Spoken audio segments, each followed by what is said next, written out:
Hello guys, how are you? What's up? I hope you all are doing very amazing. Guys, welcome back to our day 8 of our CMA Final Law Marathon lectures. Guys, today our goal is, we're going to achieve a very big goal. We are going to cover today 4 chapters: cyber laws, micro, small, medium enterprises, Prevention of Money Laundering Act, and number 4 is, guys, competition laws. Together, all these 4 chapters carry 20 marks, guys. That means what?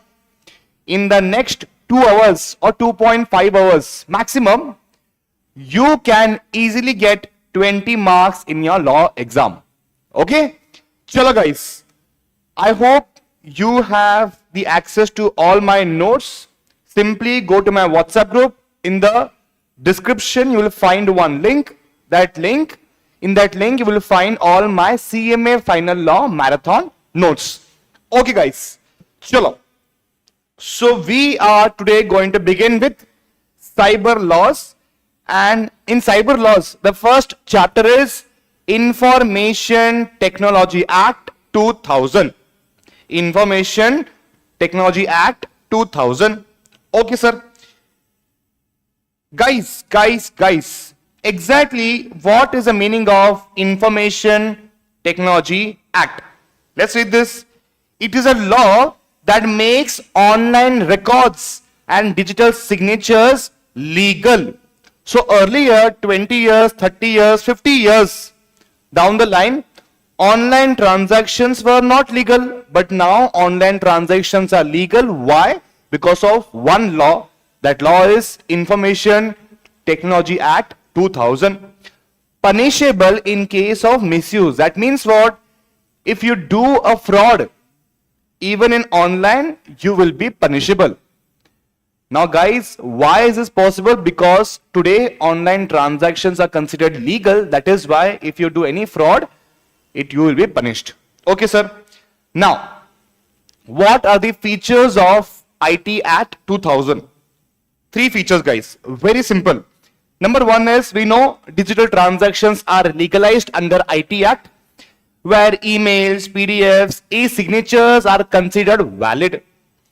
Government work can also be done online. And number 3 is, guys, paper is optional. Nobody can force you to enter into paper transactions.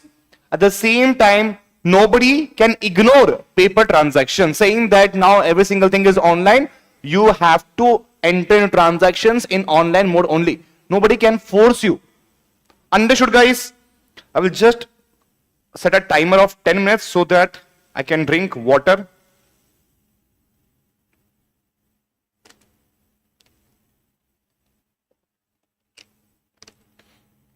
Okay. So first feature is done, guys. The second feature, sending and receiving messages. So a message is sent. When can we call that a message is sent? When it leaves the sender. So supposing you're going to send any message to somebody, it will be called as sent when that message leaves from your device. The message is called to be received when it receives it is received by the receiver. Okay, sir. Place. Sender and receiver's location is known as a place. So guys, the important question is, sir, why is this important? Tomorrow, if you enter into any online transactions, something wrong happens. So in the court, these details are very, very important. So guys, you tell me, if transactions are entered in Chennai, will you go to a court in Mumbai? Will you go to a court in Kerala? No. Why? Because online transactions were entered in Chennai.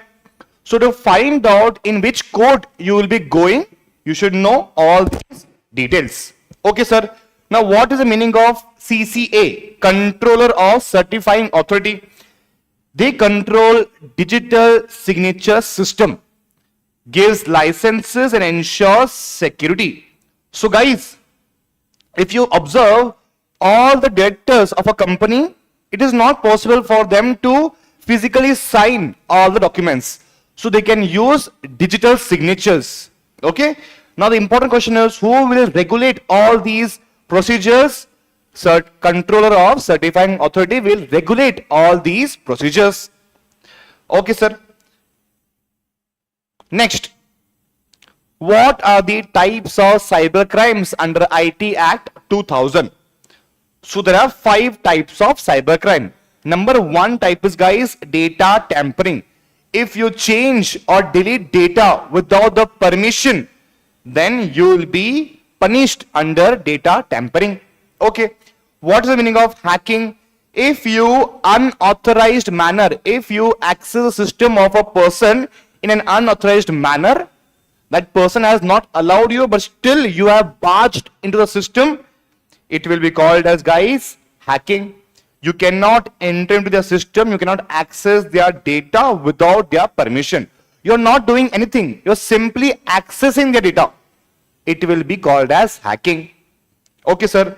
Next is, you have obtained the fake digital signature of Mr. Mukesh Ambani by giving fake documents to the controller or certifying authority. Then, guys, you will be penalized under fake digital signature certificate. Using wrong details to obtain DSC is an offense. 2 years plus 1 lakh rupees penalty. Then, guys, privacy breach. If you leak the personal data of anyone, 2 years plus 1 lakh rupees. Fake certificate. So you have created a fake digital signature certificate. Again, it's not allowed. So 5 types of cyber crimes, guys, under IT Act. Number 1 is data tampering. Number 2 is hacking. Number 3 is fake digital signature certificate. Number 4 is privacy breach. And number 5 is fake certificate. Very easy, guys. Okay. Guys, in my note, see, I have given you all the examples also. So when you do the self-reading, no, when you're going to do self-learning, you will not find any problem. Why? Because I have included examples also, language also in a very simplified manner, so that I can make your work easier. Okay, guys, chalo. Next is settlement of disputes under IT Act. Let's come over here.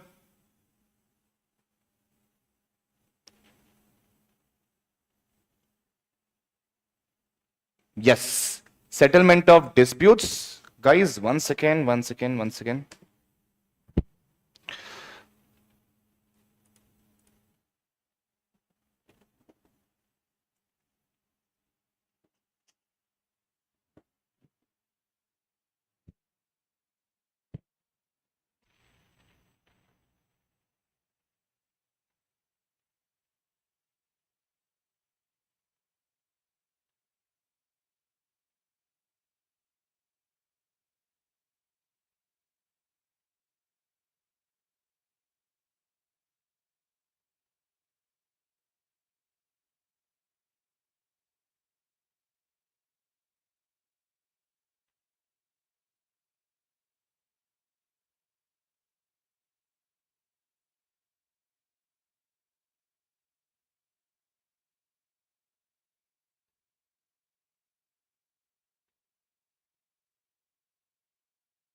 Hello. Yes, guys. So sorry, let's continue again, guys. So guys, you will come across 2 terms called as controller of certifying authority and number 2 is adjudicating officer. You will definitely get confused between these 2 officers, guys, but these 2 people are completely different. Controller or certifying authority will deal with respect to all the matters connecting with DSC, Digital Signature Certificate, regulates digital signature system, gives licenses to the certifying authority, and acts as a regulator. Okay.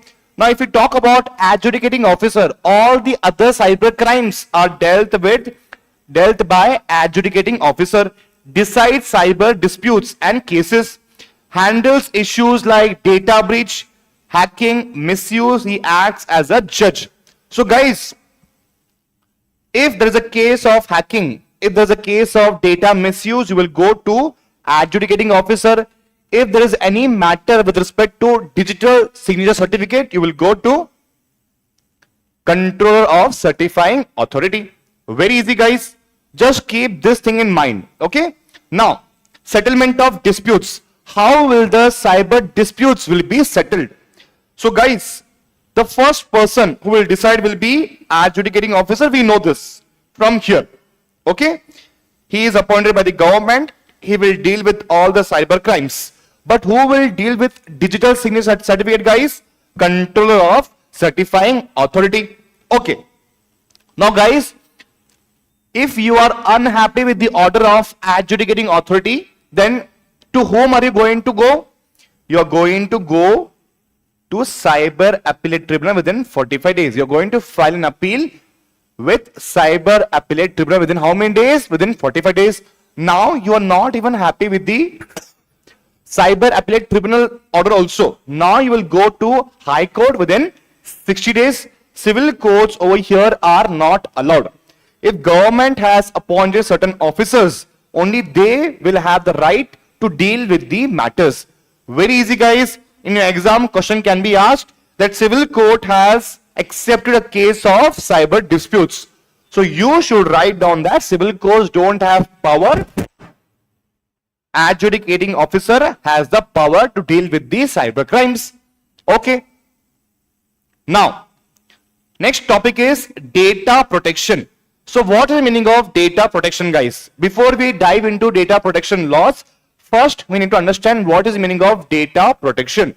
Guys, whenever you install any app, let's say Amazon, the moment you install Amazon app, the first question that will be asked will be, can we access your data? So you will say yes because you want their services.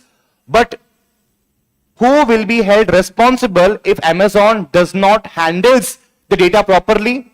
Amazon will be held responsible. Why? Because of data protection laws. So why is it so safe to enter into online transactions? Because of these laws. So data protection laws protects personal data from unauthorized access. First of all, nobody can access your data from Amazon. Number two will be nobody can misuse, and Amazon cannot disclose your information to anybody else. Otherwise, they will be penalized. Okay, sir. Now, what are the important data protection provisions? Very, very important, guys. This question will come in your exam. Students often get confused between Section 43A and Section 72A. Don't get confused. Both serve different purposes. Okay. Now, if we talk about Section 43A, if company is careless, company is not intentionally doing anything, company is just careless.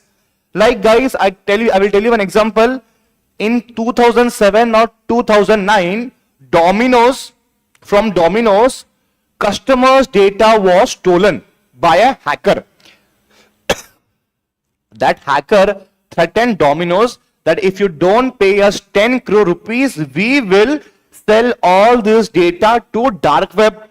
Dark web is a place where all cyber criminals are located. So customers' email ID, customers' mobile number, customers' address, customers' bank details, 10 million customers' bank details was hacked by the hacker. Why? Domino's did not do anything intentionally. Domino's was just careless in handling their data. So guys, Domino's will fall under Section 43A in this case. Applies to company only. If they don't protect data properly, data gets leaked, Domino's will be held responsible under Section 43A. they must pay compensation to their customers. Okay, sir. Now, next law is section 72A. Over here, guys, companies or any person intentionally they leak the data of the customer or client. Intentional leak. So over here they will not pay compensation. Over here they will have to be punished. Okay. Applies to any person if someone leaks data knowingly without consent, like the hacker did for Domino's, they will be punished under section 72A. So hacker will be punished under section 72A and Domino's will be punished under section 43A. Okay, sir. 3 years jail, 5 lakh rupees fine, or both. That's it, guys.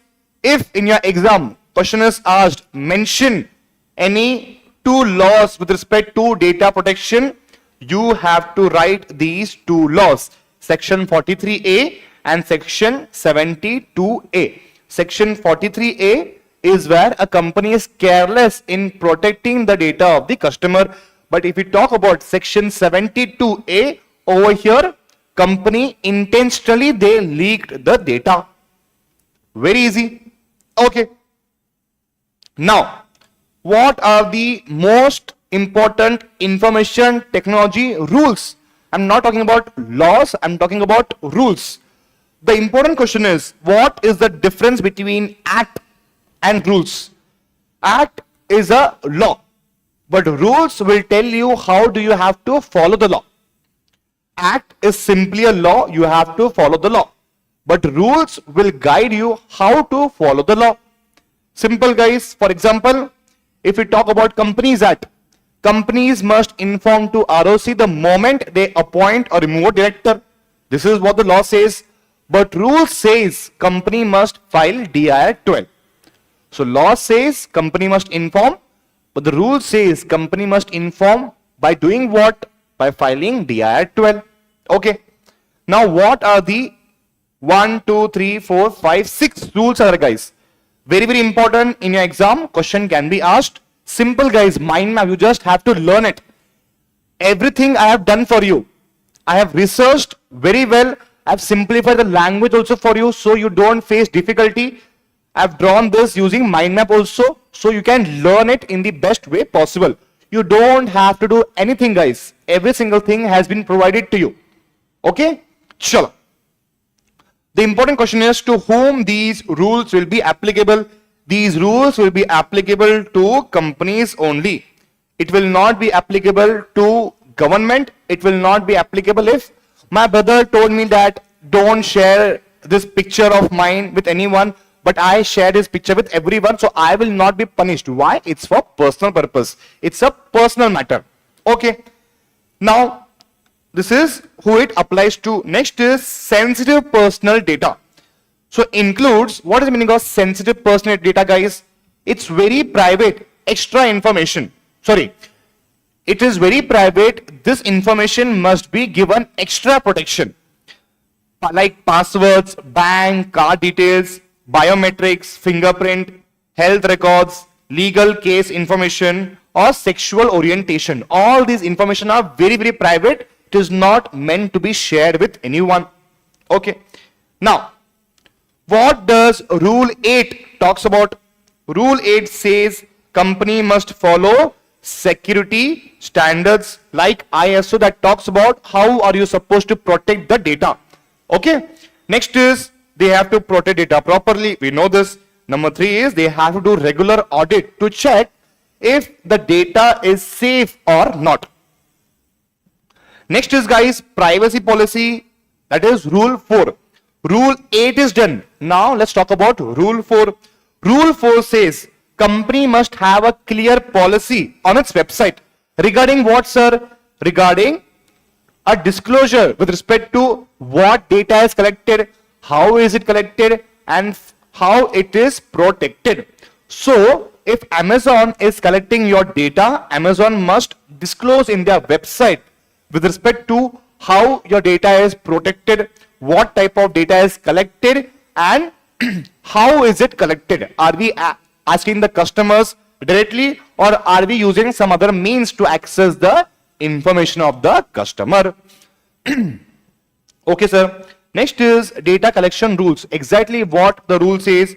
You have to take consent first. Obviously, you cannot directly take the data of the customer without asking them. You have to take their consent first. Like Amazon asks you, can we access your data? So you click on yes.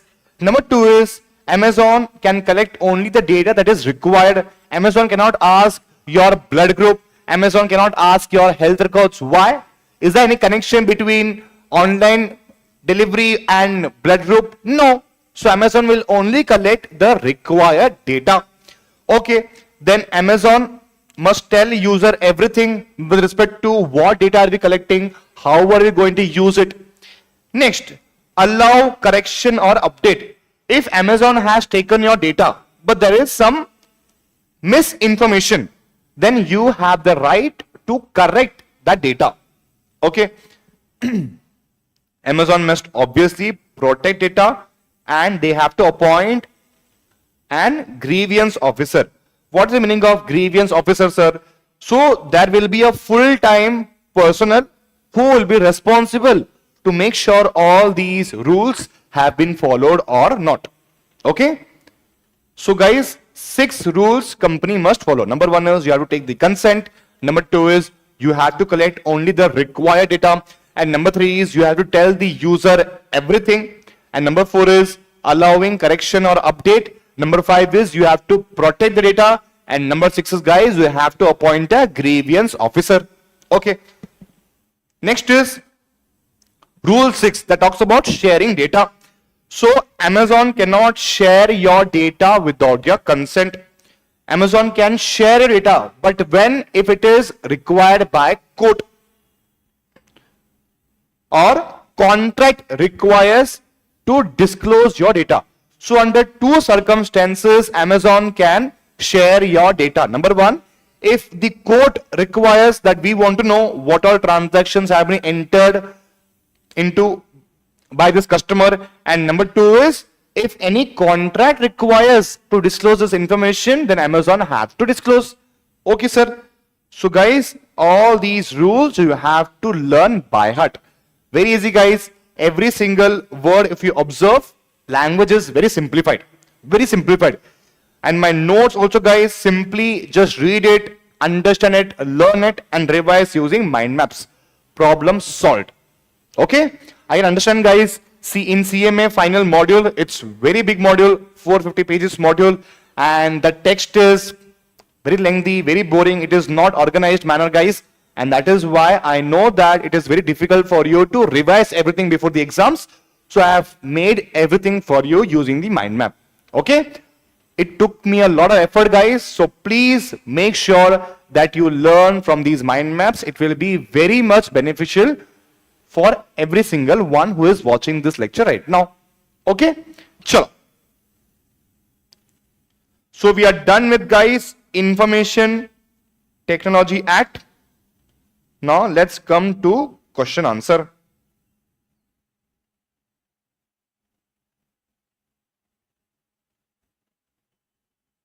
Chalo. Now guys, all these questions I have taken from the module question that ICMA releases, and number 2 is from your PYQ questions. What is data protection under the IT Act 2000 and explain the data protection law in India? So you have to first explain the data protection, guys. Then data protection law in India, you have to make them understand. And then section 43A, section 72A, you have to understand, you have to write it down. And then that's it. Conclusion. Okay, let's read this. What is the meaning of data protection, guys? It refers to law and procedures to safeguard the personal data. We know personal data means any information that can identify a person is called as personal information. It ensures that data is collected, stored, and used in a proper manner. Data protection law in India. Initially, IT Act 2000 did not contain proper data protection provisions. Later, IT Act Amendment 2008 introduced data protection provisions under which, guys, right to privacy was declared a fundamental right by the Supreme Court in 2017. That means what? Before 2017, right to privacy was not a fundamental right. Okay. So section 43A we know, guys. Section 72A also we know. Now analysis. India follows a combination of IT Act and rules for data protection. We have also understood IT Act. We have also understood data protection laws. We have also understood rules.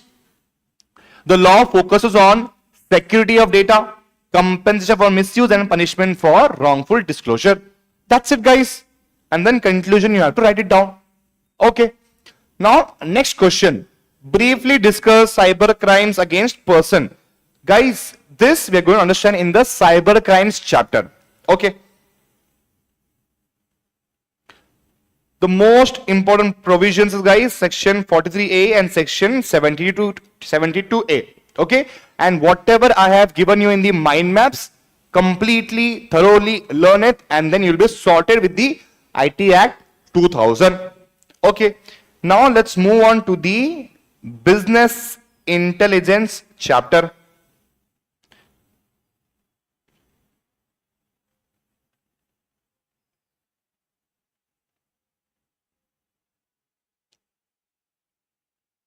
Chalo, guys. Now what is the meaning of BI? BI means simple, guys. Using data to take better decisions. Using data to take better decisions. If you are running a restaurant and you are selling 10-20 dishes, but your restaurant is not performing very well, people are only buying 5 dishes, but you don't know what 5 dishes customers are buying regularly. So over here, guys, you're going to use BI to find out exactly what are those 5 dishes that customers are buying, and we will only sell those 5 dishes so that we can save our resources. We will not waste our resources. So instead of focusing on 20 items, we'll only focus on 5 best selling items. Now the important question is, how are you able to find out what are the 5 best items? Using BI. Okay, sir. Now why is it important? You can take better decisions. You can avoid wastage. You can stay ahead of your competitors. Your competitors might not be using data to take decisions, but you on the other side will be using data to take decisions. And last is, guys, you will obviously, if your restaurant performs very well, you will earn more profit. Okay. Now what are the benefits of BI? Guys, the best chapter, very high scoring chapter, easy chapter. Okay. So what are the benefits of BI, guys? Number 1, you can take faster and better decisions. Next is, you can optimize the business operations. You will not focus on 20 different items. You will only focus on 3 or 5 items. Okay. Next is, third, higher employee productivity. So earlier employee was engaged in 10-20 dishes, but now he will only engage in 5 dishes, where he can channelize all his focus on those 5 dishes. Okay. Next is early detection of problems. So BI can identify issues before they become serious. Sir, can you give me any example to explain this? Let's understand, guys. Now, an e-commerce website sees an increase in the checkout errors. So I have designed a beautiful website. Okay. Every single thing is good, but the problem is customers are not able to access my website. So using BI, I can know at exactly what step customers are facing the problem. Using BI, I can track customers are mainly engaging in which area. So guys, by identifying the area of the error, I can completely simplify their actions. Let's read this. Leading to abandoned carts. Because customers are not able to complete their order, how are you going to earn money? So using BI insights, the issue is fixed quickly, preventing thousands in lost sales. You will exactly know that at what point customers are facing problem, and you will fix that problem. Why? Because of BI. BI will tell you exactly where is the problem and how can you fix it. Okay, sir. Next is market and business trend analysis. Now let's read the example. A fashion brand notices that there is a growing trend in the eco-friendly clothes by the customers. So immediately that fashion brand will start to increase the manufacturing of eco-friendly clothing, which will put you in a better position compared to the competitors. Okay, sir. Now, next is improved sales and revenue growth. Obviously, because now you are taking all the decisions right, you will grow in the sales, you will grow in the revenue. And next is, guys, competitive advantage. Simple, guys. What is the meaning of competitive advantage? You will stay ahead of your competitors. So, guys, tell me quickly all the 7 benefits of BI. Number 1 is faster and better decisions. Number 2 is optimized business operation. Number 3 is higher employee efficiency. Number 4 is early detection of problems. 5 is market and trend analysis. 6th is improved sales and revenue. 7th is competitive advantage. That's it. In your exam, question can be asked for 7 marks. What are the benefits of BI? Easy now, guys. Simply by learning this chapter, you can get 7 marks. So companies that we spend 4 days, in 1 day we can get 20 marks. Crazy now, guys. Companies that is little difficult, I can understand. But these 4 chapters are very easy. How can you lose marks in these 4 chapters, guys? Tell me. No way. Okay? Chalo. Now, what are the types of BI? What are the types of BI? Number 1 is, guys, location intelligence, that is map based. Let's come over here so I can give you examples. Types of BI. Number 1 is, guys, ad hoc analysis, that will generate instant reports. Sir, can you give me an example? A clothing store sees a sudden drop in women's jeans sales and instantly checks price changes, customer preferences or competitors discount. Sir, I did not understand anything.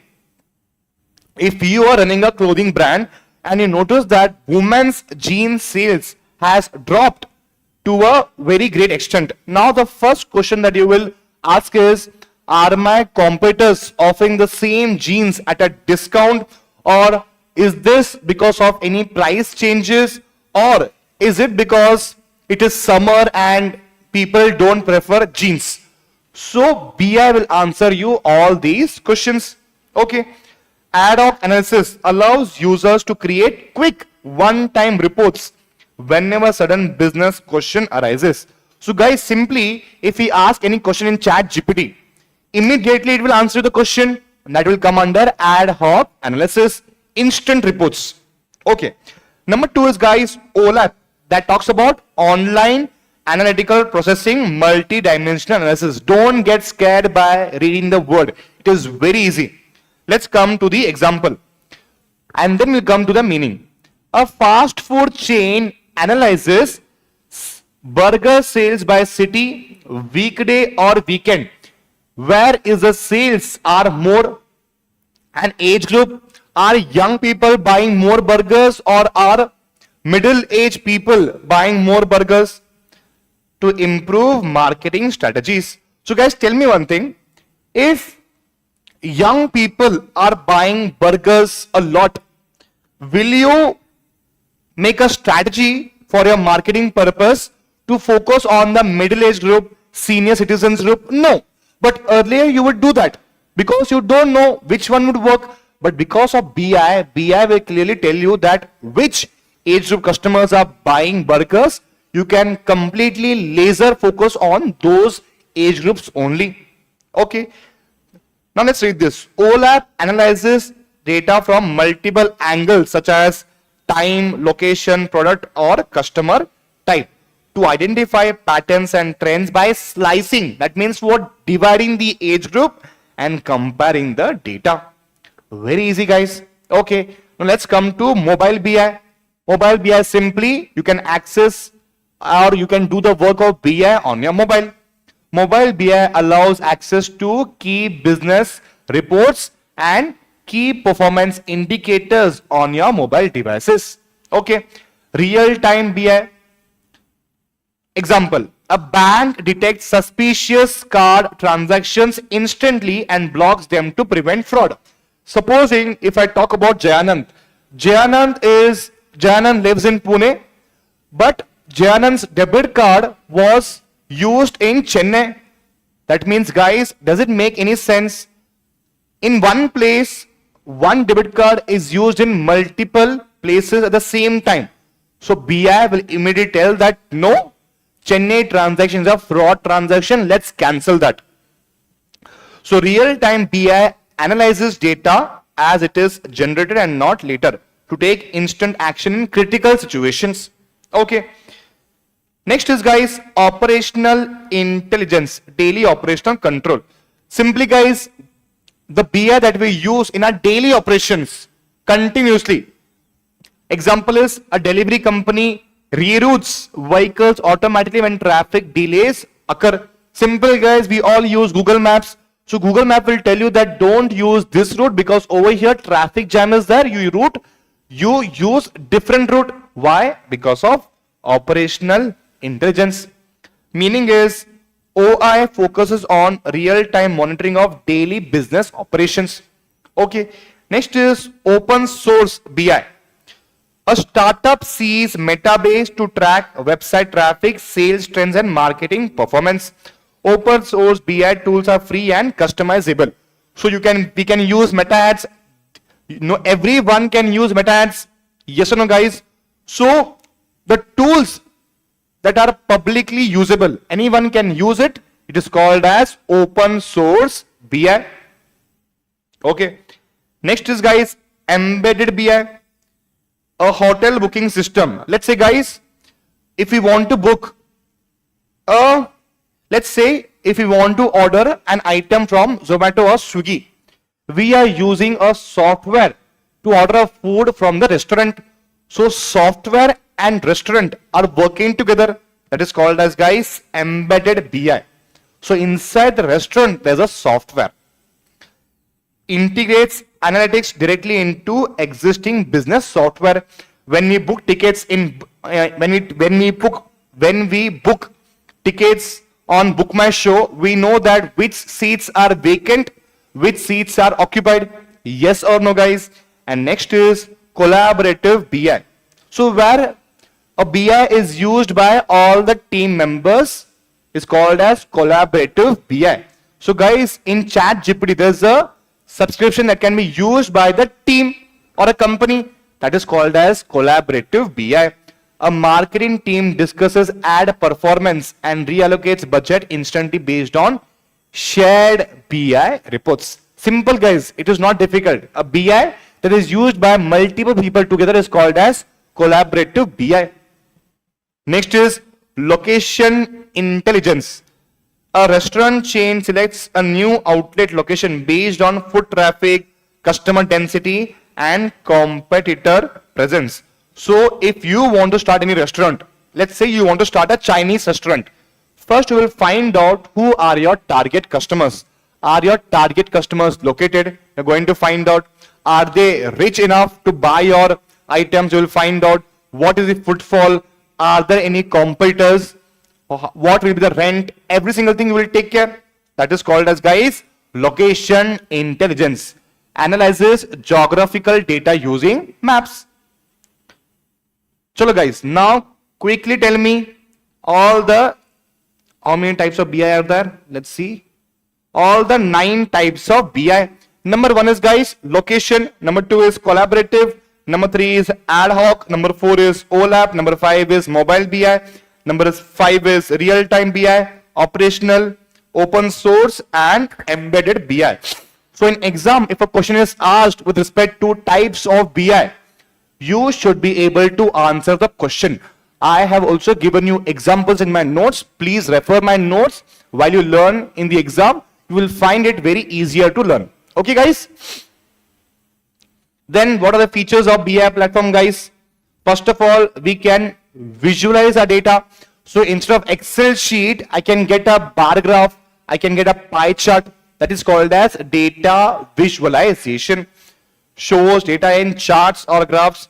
Next is dashboards and report. What is the meaning of dashboard? All the data you can see in only one screen is called as dashboard. You will not go to multiple sources to analyze and collect data. One place you will find all the data in a beautiful format. Okay. Simple example is, guys, YouTube analytics. It will tell you in one screen which video is going very well, which video is not going well, and what your viewers are commenting. So all the information you can find in one screen, and that is called as dashboard. Report talks about past performance. Okay, next is data storytelling is another feature of BI. Explains data in simple language is called as data storytelling. Simply guys, you must have seen that YouTube will tell you that very nice, congratulations, this video has got 1000 likes, you should do this to improve your video performance. So this is called as data storytelling. Informing all the information in a simplified language is called as data storytelling. Next is guys, security and monitoring. Protects data and tracks access. Okay, this is called as security and monitoring. Okay, in your exam guys, definitely features can be asked. You should be able to answer all the features. Okay, now what are the uses of BI?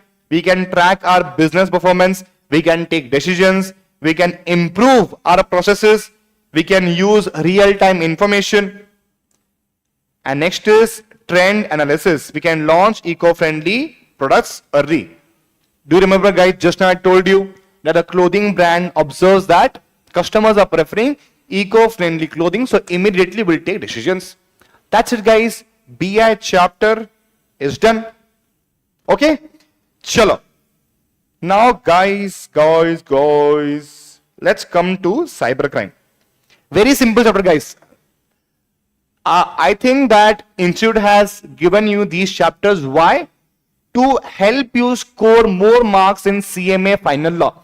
This Prevention of Money Laundering Act, Cyber Laws, Competition Act, MSME, all are beautiful small chapters guys that carries amazing high scoring marks.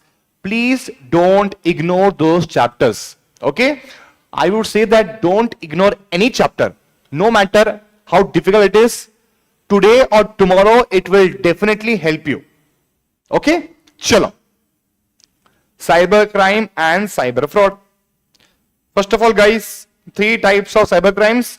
Cyber crimes against persons, cyber crimes against property, cyber crimes against government. Before we dive into that, what is the meaning of cyber crimes? Let's understand. Cyber crime simply means illegal activities using computers or internet is called as cyber crimes. Computer can be a target or computer can also be a tool. So what is the meaning of this? You can target a computer to access the data, or you can use one computer to access the data of another computer. It is called as using computer as a tool. So computer can be two things. It can be target also to attack the computer. It can be a tool also to use computer to commit a crime. It happens online and no physical contact is there because it is happening online, no guys. Simple. Okay. Now shall we start with cyber crimes against person guys?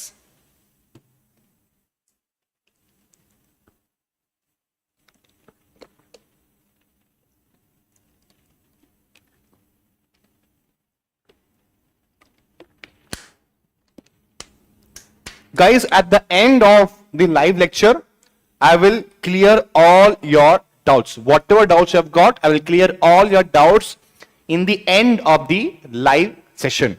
Okay guys, so that we don't break the flow. Chalo guys, now cyber crimes against person. What is the meaning of cyber crimes against person, sir? These crimes target individual people. Then what is the meaning of cyber crimes against property? Crimes against data. Data is also a property guys. Crimes against systems, crimes against network, crimes against digital assets is called as cyber crimes against property. If I leak Talapati Vijay, my favorite actor, if I leak Talapati Vijay's movie online, I have entered into a cyber crime against his property. Next is cyber crime against government. Again, if I enter into a cyber terrorism, cyber fraud, cyber warfare against Talapati Vijay. Why? Because he is now a CM again. So it will be called as cyber crimes against government. This is a brief explanation. Now we are going to dive in further. Now what is the meaning of, sir, cyber crimes? What are types of cyber crimes against persons? There are 9 types of cyber crimes against persons. Number 1 is, guys, cyber stalking. If anyone repeatedly harasses somebody online to create a fear, it is called as cyber stalking. Number 2 is obscenity, pornography, publishing or sharing illegal or bad content is called as obscenity or pornography. Next is defamation. If you damage the person's reputation online is called as defamation. Hacking, you have unauthorized access to a device or data, plus if you misused it, it will be called as hacking. Okay. Now what is the meaning of cracking, sir? You break into the system, you broke into a system of somebody else and you tampered their data. Are you able to understand, guys? Simple. There's a difference between hacking and cracking. Hacking means where misuse is involved, but cracking is where changing data is involved. Are you able to understand, guys? Hacking means I have unauthorized access and I have misused this data. But what is the meaning of cracking? I have unauthorized access and I have changed the data. This is a difference between hacking and cracking. Okay, sir. Now, what is the meaning of spoofing? Spoofing means using fake identity in a communication. So, guys, we all have done this while we were in colleges. We used a person's profile or we use some other person's Instagram profile to text somebody else. That will come under spoofing, guys. Please don't do that. It is not allowed. Using fake identity in communication. It could be email, it could be Instagram, it could be Facebook, it could be WhatsApp also. Pretending to be somebody else to have a conversation with someone. Okay. Next is, guys, carding. What is the meaning of carding? Using stolen card details for illegal transactions is called as carding. So supposing if I steal the debit card of Jayanand and I use it for illegal transactions, it will come under carding. Next is, guys, fraud. You are pretending to be somebody else to steal money or data. And last is, guys, threat. Sending messages causing fear for safety. If I text you that if you don't text me by XYZ time, I will kill you, I will shoot you. This will come under threats, guys. Okay? Chalo, guys. So 7 types of cyber crimes against persons we have studied. Number 1 is cyber stalking. Number 2 is obscenity and pornography. Number 3 is defamation. Number 4 is hacking. Number 5 is cracking, spoofing, carding, fraud, threats. Easy, no, guys? In your exam, question can be asked. What do you mean by cyber crime? And tell us or explain the types of cyber crimes against person. You should be able to write all these 7 points. Okay, sir. Next is cyber crimes against property. Crimes against data, system, network, digital assets. So, number 1 will be squatting. Number 2 is vandalism. Number 3 is hacking. Number 4 is virus. Number 5 is trespassing. Let's understand them one by one. Squatting means what? Registering similar domain names to misuse. Sir, what is the meaning of this?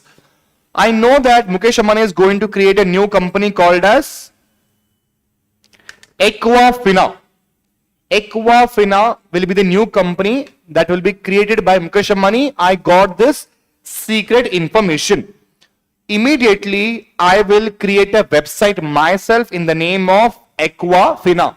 Now, Mukesh Ambani wants this website's name. Yes or no, guys? So, Mukesh Ambani, I will ask Mukesh Ambani that you pay me 200 crores. Then I will give you this name. That will come under, guys, squatting. Registering similar domain names to misuse. This will be number 1. And number 2 will be simply, guys, I am using Reliance website as RELIANCE instead of AI. This is the original, this is duplicate. So I am using this in my website. This is called as, guys, squatting. Easy, no, guys. Next is vandalism. What is the meaning of vandalism? Vandalism means destroying or damaging data. Destroying or damaging data is called as vandalism. Next is hacking of companies, organizations, unauthorized access to systems or websites is called as hacking of organization, which we all do to see movies in HD without going to theater, without paying to Netflix, Amazon Prime. That is called as, guys, hacking of organizations. Next is virus or worm attacks. You are putting in malicious programs that spread and it will damage the data. We know this. And last is, guys, trespassing. You access a network without permission is called as trespassing. So there is a company, you tried permutation combination to try different passwords and one password worked, and now you are using their network. It will come under trespassing. So guys, 5 cyber crimes against property. Number 1 is squatting. Number 2 is vandalism. Number 3 is hacking. Number 4 is virus, worm attacks. Number 5 is trespassing. If in your exam question is asked what are the types of cyber crimes against property, you should be able to write those answers. Okay? Chalo. Guys, whenever I am going to revise, whenever I revise, I want you guys to scream before the screen. So when you talk, you will think. If you don't talk, guys, you will zone out. Always remember this. I have observed this in my offline students. When I ask them questions, their brain becomes active. But if it's only one way, communication, they go zone out. So guys, I ask them questions and that is why everybody is active, but it cannot be possible over here, guys. So I want you to answer me all the questions. Think about it whenever I ask you questions and whenever I revise you. Let's say what are the types of cyber crimes against property. Along with me, you also try to tell out the terms. Okay. Next is, guys, cyber crimes against government. 4 types of cyber crimes against government. Number 1 is cyber terrorism. Attacking the government system is called as cyber terrorism. See, guys, example, hackers crash a government website. Example is income tax during peak income tax filing season. Okay. Next is cyber warfare. Political or military cyber attacks. Example is if one country hacks another country's defense system to weaken it, it will be called as cyber warfare. Number 3, piracy. Stealing confidential government data is called as piracy. And last is, guys, unauthorized access, illegal access to protected systems. Easy na, guys? Now, tell me quickly, guys, everyone, quickly tell me what are the cyber crimes against government. Number 1 is cyber terrorism. Number 2 is cyber warfare. Number 3 is piracy. And number 4 is unauthorized access. Very easy, guys. Chalo. Now next is cyber laws to protect against cybercrime. We know the cyber laws, but still if it is mentioned in the cyber crimes chapter, we have to read it. To control the increasing cases of cyber crimes, India has introduced specific laws and also modified the existing laws. Okay. Information Technology Act 2000, we know this. And next is amendments in IPC 1860, we are going to understand. Main law for dealing with the cyber crimes in India is Information Technology Act 2000. It gives legal recognition. We know electronic records and digital transactions are completely valid. Covers offenses like hacking, data theft, identity theft, cyber fraud. Provides punishment for these offenses. We know this. Now, what are the amendments in IPC? Applies to fraud, defamation, forgery to online cases. So guys, before online cases also fraud used to happen, forgery used to happen, defamation used to happen. Now if the same things are happening online, IPC will also be applicable to the online activities also. Makes digital offenses punishable under criminal law. That's it guys, you just have to read these offenses and then we are done with the cyber crimes. Now shall we start solving the questions from cyber crimes? Let's come to guys BI. Very simple. Explain the benefits of BI and types of BI tools. See guys, all these benefits you have to write it down. Same, whatever I have taught you, same content I have written for you. You have to start with intro and then you have to conclude in between. That should be your content. Okay, never use short forms, always write in numbered points. Intro, numbered points, conclusion, that's it. Okay, explain the types of BI tools and applications. See guys, write the intro. BI uses different tools to analyze data and support better decision making, each serving a specific purpose. Then you have to write down all the types of BI tools. How many types are there guys? 9 types of BI tools. That's it. Now next question. BI follows a systematic process. Explain the process in detail. Very, very important guys. First of all, we're going to do is, how many steps are there? 8 steps are there. Number 1, you will collect data and then you will store it. Example, a retail company collects data from billing machines, website sales, customer apps and stores it in a central system. So guys, if you want to use BI, first you should have a data now. Next is, now you will do data integration and cleaning. You must all have studied this in CMA Inter Data Analytics. Okay. Raw data is combined, cleaned and made consistent to ensure accuracy. All the irrelevant information you will remove. All the incomplete information you will try to make it complete. If it cannot be made complete, you will remove it. Duplicate customer entries are removed and incorrect prices are corrected before analysis. Now you will prepare the data. Data is beautifully organized and structured for proper analysis. Example, sales data is arranged by product, city, month to make comparison easy. Next is data analysis. Now that you have prepared data, now you will start to analyze data. Tools are used to query data and identify patterns, trends and insights. What is the meaning of query? Means what? To verify data, to analyze data, to ask information, whatever you require from that data. Okay. A company finds that sales of cold drinks increase during weekends. This is a data analysis. Now what you will do, you will distribute the information to all the outlets that please observe that in the weekends cold drink sales increases. So please keep enough stock of cold drinks in all your outlets. A dashboard shows daily sales, top products and revenue targets to managers. Then you will take decisions. Managers use insights to make better decisions. The company increases stock of high demand products before weekends. Self-service BI.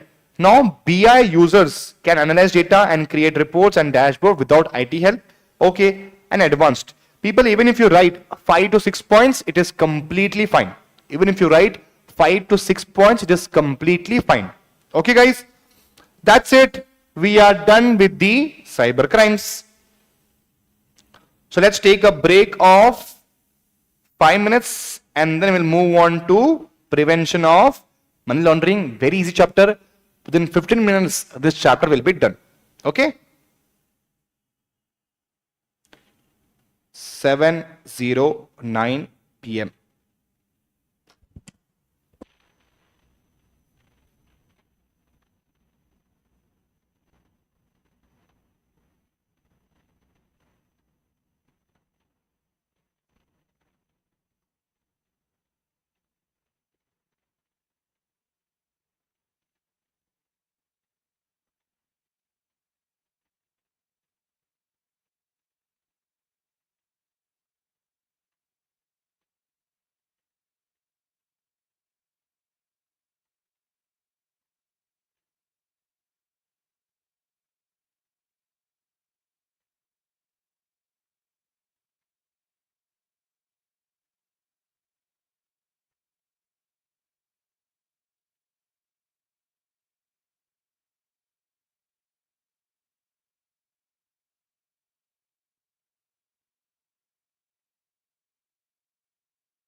Yes, guys. Shall we begin with Prevention of Money Laundering Act, guys? Shall we get started? Guys, what I will do is, whatever doubts you have got, New Holy Culture, Jayanand, everyone, guys, let me complete this marathon. By the end of the marathon lecture, I will ask you all your doubts. So, please write down your doubts, and then by the end of the lecture, quickly start typing your doubts and we will resolve your doubts. Okay, guys, will that work? So that, online people will be watching the lecture and you will be watching the lecture. So I don't want to break your flow. Okay, guys, chalo. Now, guys, prevention of money laundering, very small chapter. So what we'll do is, we will solve question answer. We will solve question answer for prevention of money laundering. So number one question, how many questions are there, guys? 1, 2, 3 questions, 4, 5, 6, 6 questions. Once you are thorough with these 6 questions, that's it. You don't have to read anything. Okay, sir. Let's read this.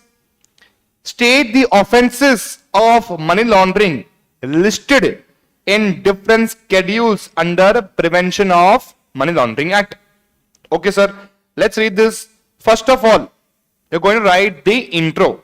Money laundering is an offense involving proceeds of crimes, and such crimes are listed as scheduled offenses. Okay. Now, what is the meaning of money laundering? Any person who is directly or indirectly involved in any process, any step of money laundering, that person will be punished. Any person who is directly or indirectly involved in concealment, possession, acquisition, use, or projecting proceeds of crime as untainted property. So, you have obtained the property in an illegal manner. Now you are trying to put a white cover to make it look legal. Not allowed, guys. Shall be guilty of the offense of money laundering. Very easy. Okay. Next is schedule offenses. So there are 3 types of schedule offenses under prevention of money laundering. Part A, Part B, Part C. Now, Part A are those offenses which is very bad for the society. Example is, guys, IPC offenses, murder, then narcotic drugs, corruption, unlawful activities, Arms Act, Wildlife Protection Act. So all these offenses does not harm the economy, but it causes very bad impact in the society. That is called as Schedule A offenses. Then comes, guys, Part B offense. Part B offenses are those offenses which is very bad for the economy. Those offenses are called as Part B offenses. Covers certain offenses where monetary value is equal to or more than 1 crore rupees. It mainly relates to specific offenses with financial limits.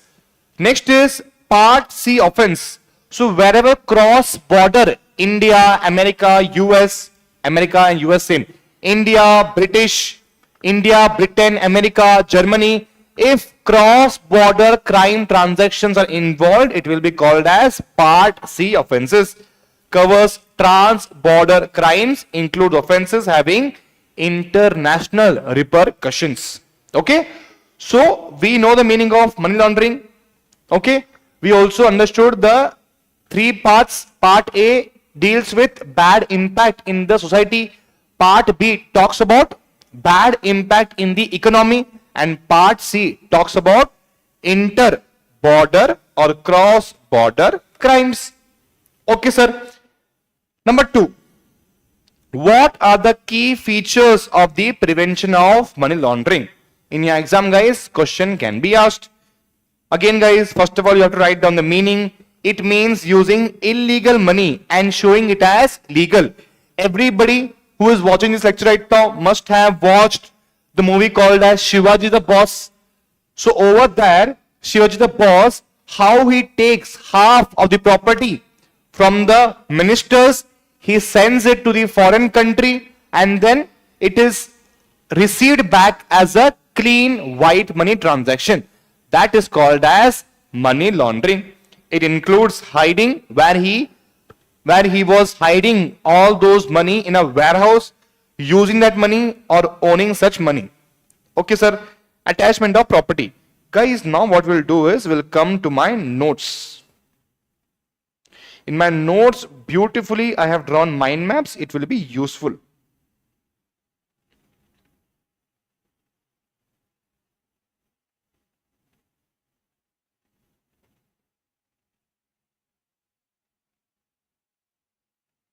Okay. See, people, what is the meaning of money laundering? Converting illegal money into legal money is called as money laundering. Where dirty money comes from crimes. Crimes can be fraud, crime can be corruption, crime can be drugs, crime can be smuggling. Criminals hide the source so money appears genuine. Criminal, what they do is, guys, they continuously transfer this money from one bank to another bank to another. So continuously will transfer money continuously, multiple times. So nobody can track exactly from where this money came from. So nobody can understand if this money came from crime or not. Okay. Now why is it done? To hide the source of illegal money, to avoid detection by police or government, to use money freely in business, property, investment. Now when is the person guilty? We know. If they are involved in any process, it could be hiding illegal money, it could be possess or holding illegal money, it could be using that money, it could be converting that money, or it could be protecting it as a legal money, will be called as money laundering, and the persons who are involved will be held guilty. Okay, sir. Now, next is, how does money laundering take place? Very, very important. Perhaps the most important topic from this chapter, money laundering. Number one is, guys, placement. So first of all, you do a crime, you do a murder, you receive that money, and now if somebody asks you from where did you receive this money, you will have no answer. You cannot tell them that I murdered this guy and then I received the money. So now you will have to hide the source of this money. So illegal money is first of all introduced into a system. First, you will deposit money into your bank account, done by small deposits, buying assets, mixing with business income. So if I receive 1 crore rupees to murder a guy, so now what I will do is every month I will deposit 10,000 rupees, so the bank will not be suspicious of my transactions. But if I deposit 1 crore rupees immediately, bank will be suspicious. Now what you will do is, now you have to hide the source. So now you will transfer this money through a multiple bank accounts continuously to hide the source. So now that you have hidden the source, now in the final stage you will make it look legal. Now that the source is hidden, nobody can understand from where did you receive this money. So if this is achieved, now you will bring this money back into a system. You will buy a real estate, you will buy a property, you will own a cafe, and XYZ. So 3 stages, guys. Number 1 is placement, where money is put in. Number 2 is, now you will hide the source. And number 3 is, you will now make it look legal.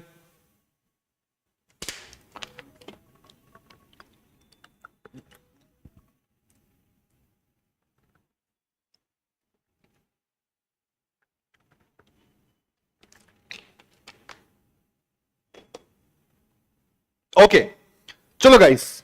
Next is offense of money laundering.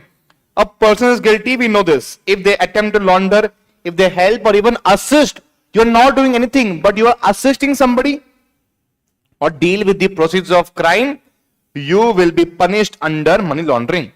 So crime can be concealing, possessing, acquiring, using, or showing it as a clean money. We know this. Okay, sir. Now, schedule offenses. Let's read this. Serious crimes, which is again society is called as Schedule A. Next is Part B, and next is Part C, international crimes. We know this. Okay. Schedule offenses. Now, guys, very, very important to understand the difference between a predicate offense and schedule offenses. Where is it? Predicate offense. Yes. Predicate offense is the original crime from where you earned this money. So 1 crore if I have earned, from where have I earned this? By killing a person. So predicate offense is the original crime, that was to kill the person. Original crime that creates illegal money. Money laundering happens after this money is hidden or shown as legal. If there is no killing, there is no money laundering. Always remember, guys, whenever there is a crime, then only money laundering will take place to hide the source.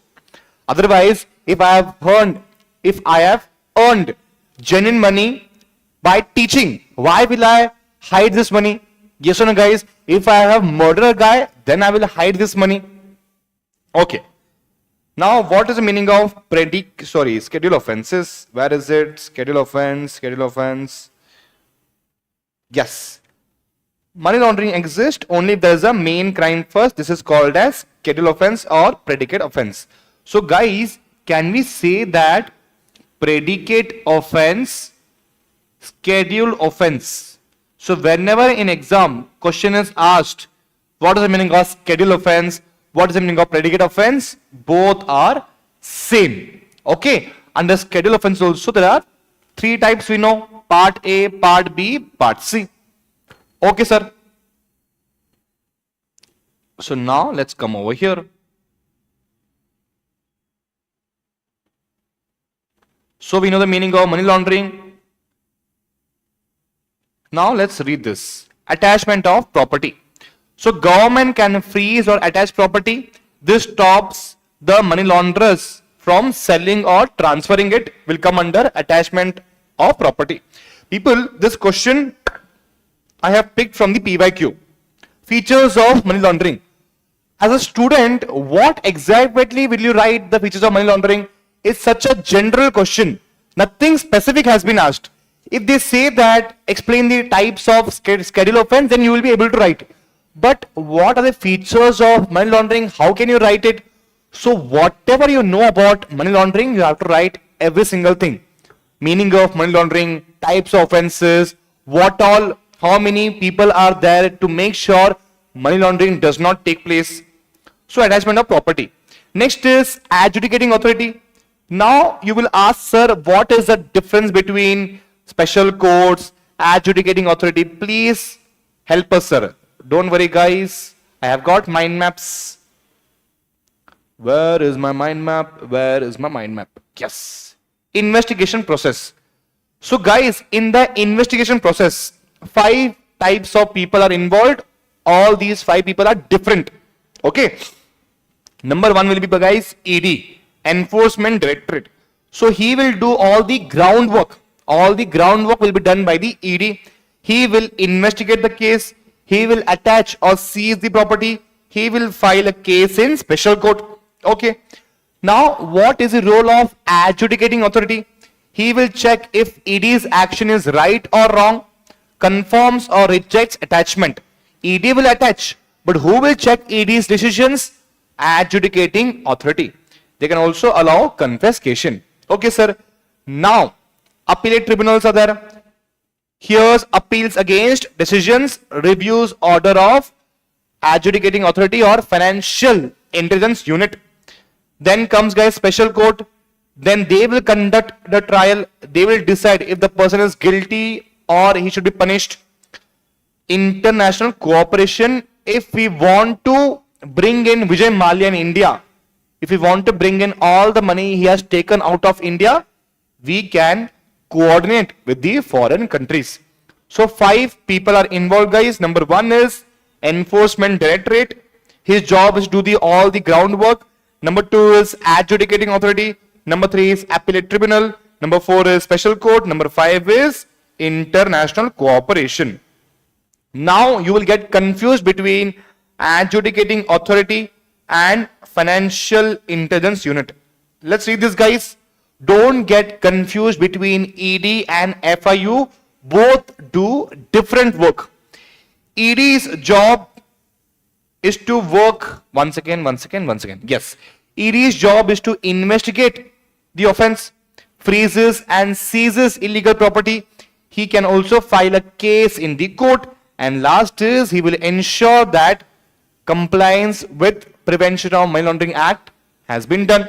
Okay. Now next is FIU's work is to analyze and predict data. Let's read this, guys. FIU is the India's financial monitoring body. They collect and analyze data. So guys, we all have seen Family Man.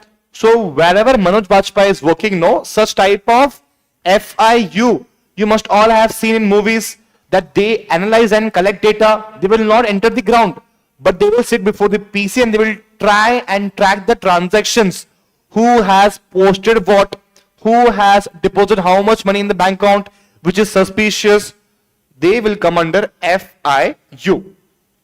So they will report to Economic Intelligence Unit.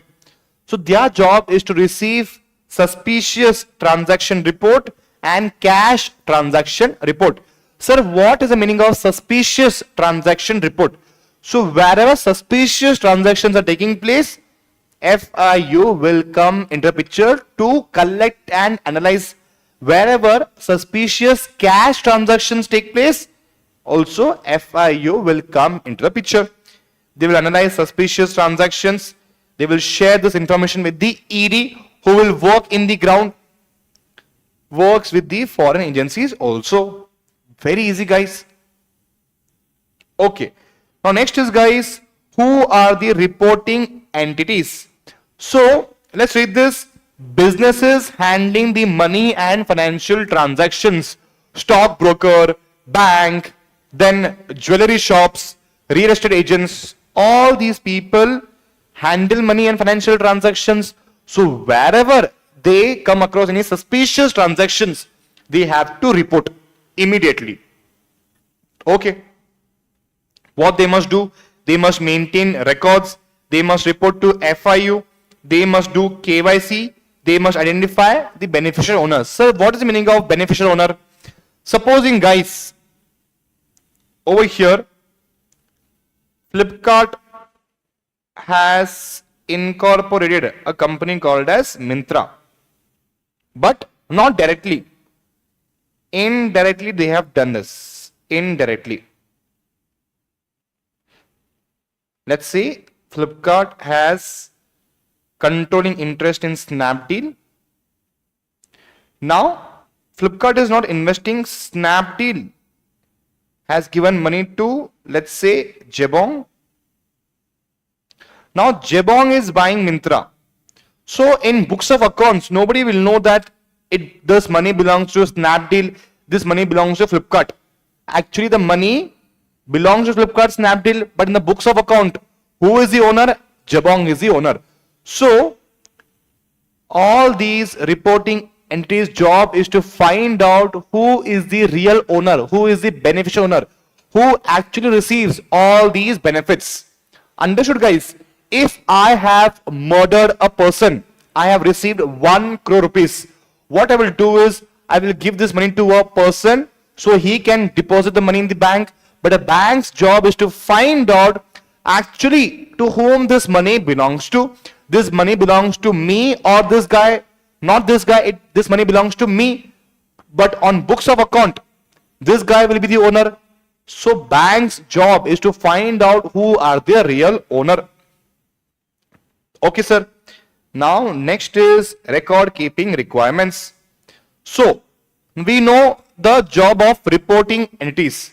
So they must keep records of all the large cash transactions about 10 lakh rupees. Their job is to have a structured transaction. If small amounts are split into multiple, guys, once again, structured transaction. Guys, do you remember I told you, if 1 crore rupees is deposited in 10,000, 5,000, 8,000 in multiple installments, so that if I deposit 1 CR, it will be suspicious activity. So guys, immediately they have to report it. Next is high value receipts. 1 crore money I have deposited, their job is to report it immediately to the ED. Next is fake currency. Supposing if I deposit fake currency notes, they have to report it. Next is guys, suspicious transactions, cross-border transfer, property deals above 50 lakh rupees, cross-border transfers above 5 lakh rupees. All these information, first of all, they have to report, and wherever they are suspicious, they have to maintain a record of all such kind of transactions. Their job is not to investigate. Their job is simply that you have to maintain a record of everything that is happening, so that FIU will collect and analyze the data. That's it, guys. Other requirements: maintain records in proper format, appoint a principal officer who will specifically deal with this matter, sending reports to FIU IND monthly. KYC rules: verify customer identity, upload KYC to central KYC register. It's a central database where everyone's KYC is included, keeping records for 5 years. So guys, if in your exam question will be asked, what are the record keeping requirements of the reporting entities, you should be able to write this answer. Simply copy paste this mind map. Okay? Chalo. Now what is the meaning of sir central KYC registry? It's a central system to store data, shared data with banks and regulators, helps detect frauds and money laundering. We know this. Okay sir, what is the meaning of digital KYC and why is it beneficial? It helps in online identity verification, uses Aadhaar, PAN, video verification, reduces misuse, it is faster, it is safer, it is easy to track. That's it guys. We are done with the prevention of money laundering chapter. Guys, what I want you to do is, I want you to quickly take a screenshot of my mind map. This one mind map. Very, very important. Adjudicating authority, appellate tribunal, special court, suspicious transaction report. When is it suspicious? All these mind maps, quickly take a picture and then we will proceed forward.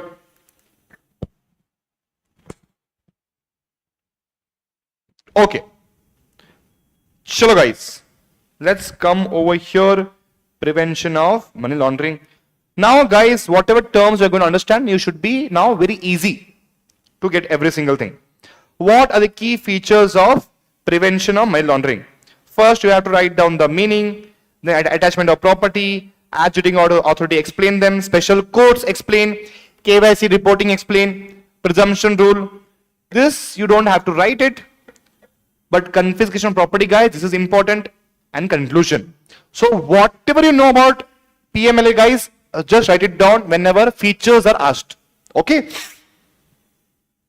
Next is money laundering is a process of converting dirty money into legitimate money. Examine the validity. Now simply you have to explain the process of money laundering.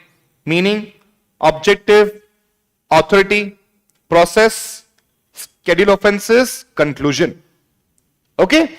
If a question is asked, guys, the process, you have to write down all the process. Placement, integration, layering. You have to write down using examples properly. And also, you have to write down which one. Wait. This one is also very, very important. Meaning of money laundering, Schedule A, Schedule B, Schedule C, then process, and then you should be done. Okay. Punishment also important. So I will say that meaning, number 1, then process, then you can write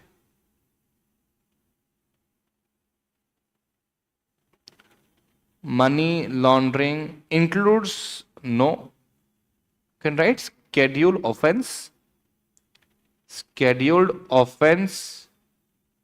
and punishment. Guys, simply take a quick screenshot. If in exam question has been asked features of money laundering or the process of money laundering, you have to write down these points. Okay? Chalo. Discuss the procedure of investigation under PMLA. So guys, simply, what does ED does? Adjudicating authority, what is his work? To attach property. Next is appellate tribunal's job, special court job, international cooperation. What does FIU does? And then conclusion. That's it. Intro, answer, conclusion, you are done. Then function of central KYC registry, centralized, avoids repetition, uniform KYC compliance, prevention of money laundering, mandatory upload by entities. Even if you write down my points also, it is completely fine, but this one is suggested answer. I have taken this answer from ICMAI model question and answer. You will not find this answer in your model, guys. It is written in the ICMAI suggested answer. So read it, learn it, that's it. Cool, guys. Next is obligations of reporting entity under PMLA. Maintenance of transaction reports, reporting suspicious transactions, customer identification, identification of beneficial owner, then preservation of records, appointment of principal officer. All these we have understood. Intro, main answer, conclusion, done. That's it, guys. We are done with prevention of money laundering also. Now we will come to next chapter is we'll start with MSME, guys. Let's take a break of 5 minutes and then we'll begin with MSME Act.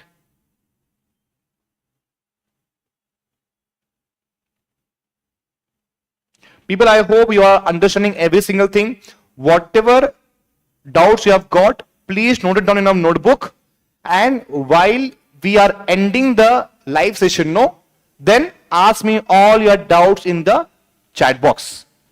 Okay, guys. 5 minutes break. We'll meet at 7:41 p.m.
Hello guys, is my voice audible?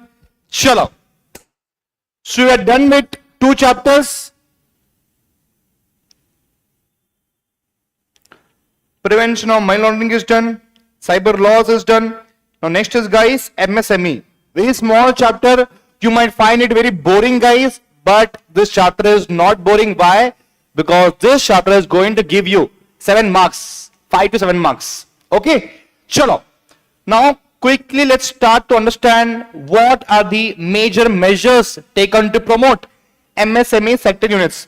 People, before we understand MSME sector, MSME provisions, first guys always remember that MSME contributes 60% towards the total export of India. So it is very, very important to protect these units. Okay guys. So if I say that 60% of exports are contributed by MSME, can you even imagine how many millions of people are employed under MSME? Yes or no guys? But the problem is these units are very small, so there are very high chances that these units can get closed down because of financial distress, or big companies might exploit these units. If this start happening guys, MSME units will start to collapse. So it is very, very important to protect MSME units, and that is why laws have been made. Chalo guys, now let's understand what are the measures. Definitely in your exam guys, this question can be asked. 1, 2, 3, 4, 5, 6, 7, 8, 9, 10. So 10 measures have been taken by the government to promote MSME sector units. Number 1 is guys, National Board for MSMEs. So they are the ones who make rules. They are the ones who make policies for MSME units on a national level. Okay. Addresses issues like credit gap, tech and competition. So if this board realizes that MSME units are not getting enough loans, this board will now start to help MSME to get loans on time at low interest rate. They will make sure that loans are accessible to everyone. Number 2, MSME registration. So if you are registered as an MSME, you will get a lot of benefits, like you will get loans, you can get subsidies, you can get a lot of tax benefits only if you are registered. Provides legal recognition and protection. Next is guys, MSME Facilitation Council. So if there is any dispute going on between MSME and the buyer, so the dispute can be resolved in Micro Small Enterprises Facilitation Council. Within how many days guys? This is the best part. Within 90 days case will be resolved, instead of waiting for years and years in normal courts. Case can be resolved in MSEFC. Okay. Next is 45 days payment rule. Very, very important from your exam point of view. If I am a buyer, if I have purchased goods from you and you are an MSME, I am supposed to pay you within 45 days. This is a rule. If I don't pay you within 45 days, that's it. I have to now pay you compound interest. We're going to understand what are the rates. Apart from that, I also have to disclose in my company's financial statements to the shareholders that this much amount is spending to MSME, which is a embarrassing situation guys. Okay. Delays will lead to compound interest at least 3 times the RBI rate. Next is MSME Samadhan portal. This is a portal where you can file complaints for delayed payments. Now guys, the best part about this portal is guys, even the government departments and public sector units who are supposed to pay money to MSMEs, their information also disclosed in this. Government is the one who is helping MSME, so government cannot be the one who is making late payment. So Samadhan portal will show you all the information which government department has not paid MSME on time. Next is guys, procurement preference policy. So government tenders provides preference to MSME. So if I am a government, if I want to set up a school requires benches. So I've got two options, either to go to private person, private furniture shop to get the benches, or I can go to MSME. So government says that government departments must give preference to MSME units. Okay, sir. Next is additional support to women-owned enterprises. So MSMEs that is owned by women, they are given also benefits. Digital MSME scheme. Guys, because MSMEs are very small, they are not aware of the digital technologies like ERP system, accounting tools and e-commerce. So under this scheme, government will help the MSME to get accustomed with the digital technologies. Next is guys, CDB secured business loan. You can get loans up to 10 crore rupees. You can also get loans in foreign currency, allows long-term repayment. You can pay while taking a long tenure loan. Long tenure loans. Okay, sir. Now next is revival and rehabilitation framework. If an MSME is struggling financially, under this framework, that MSME can be revived by helping them, by giving them a possible solution, by offering them help, by giving them finance. Okay, sir. Next is international cooperation scheme. If an MSME wants to compete with the foreign market, under this scheme, they can get support for global trade fairs, exhibitions that encourages international exposures and partnership.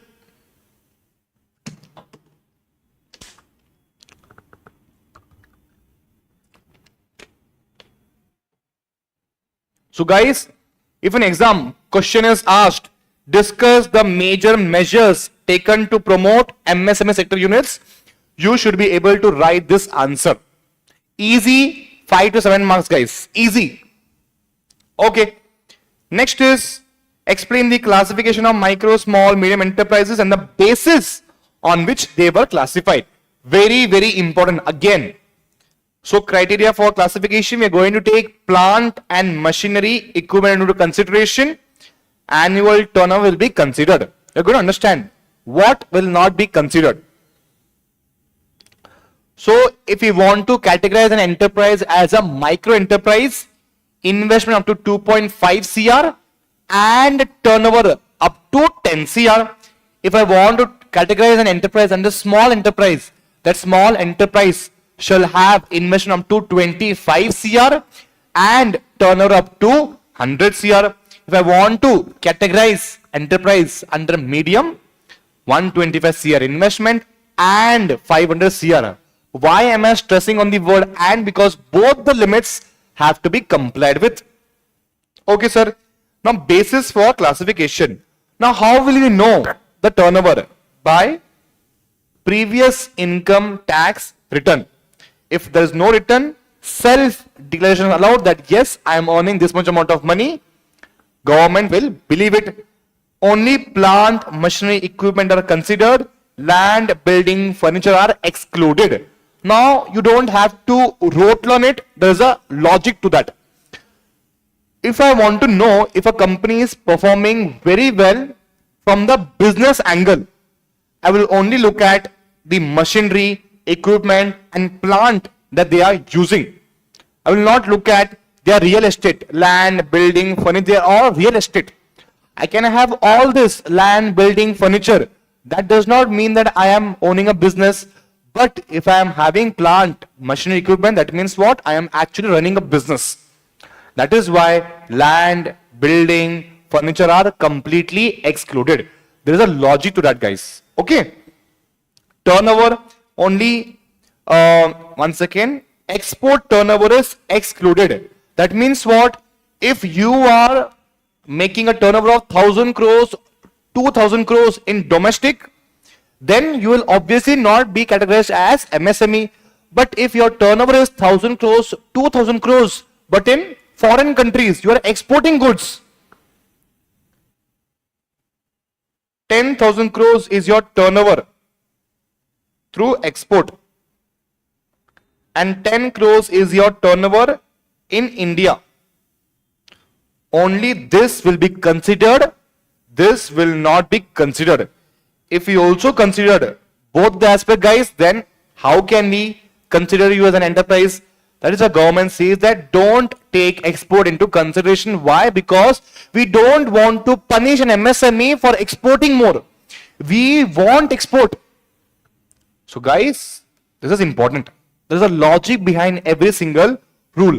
I told you, that is why India's export, if you observe, 60% is contributed by MSMEs. Okay. Data is taken from goods, service tax and income tax record also to find out the turnover calculation. Adjustment rule. If you shift from micro to small, if you shift from micro to small, that does not mean that immediately you have to follow all the small enterprise rules. You still have to comply with the micro enterprise rule. Sir, but right now I am to small enterprise. Then how and why should I comply with small? Why should I comply with the micro enterprise rule? So government says that if you are doing very well, we don't want to punish you. You can still follow micro enterprise rule for only 3 years. For only 3 years, you have to follow micro enterprise rule. I will give you one example. Year 1, you were micro. Year 2, you became small. Small enterprise conditions and benefits are less compared to micro. Government says that year 3, small. Year 4, small. Year 5, small. So government says that for 3 years, you only have to follow micro enterprise rules and regulations. You can get micro benefits, but from 5th year onwards, you will get benefits as per small enterprise only. Very, very important, guys. Okay. That's it. Now, next is discuss the contribution of MSME sector in Indian economy. I told you, generating employment, industries are growing. Support to large industries. Large industries are taking the support. They are getting raw materials from the micro, small, medium enterprises. They are boosting exports.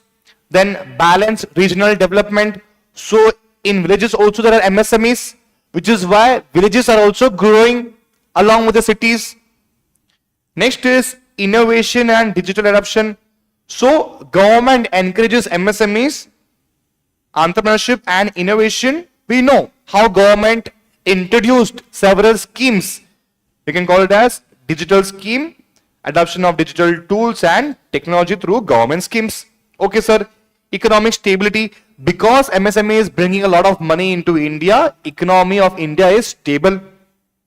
Reduces over dependence on large corporations. Earlier, we were very much dependent on large companies for income. But now, because of MSMEs, over dependence have been reduced. Conclusion, guys, very easy. So how many points?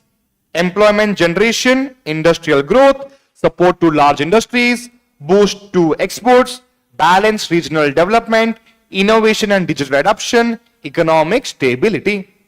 Okay, sir. Now next question is, how many questions are there, sir? 1, 2, 3, 4. 4 questions, guys. And then we'll move on to Competition Act. That chapter is little lengthy, so we will have to give it more time. Okay, sir. Chalo, shall we move on to this? Balram runs a proprietorship manufacturing rubber spares with turnover 342 crores and investment 93 lakh. Advice on classification, registration and what all benefits he will get. So guys, classification, we know MSMEs are classified based on plant, machinery and turnover.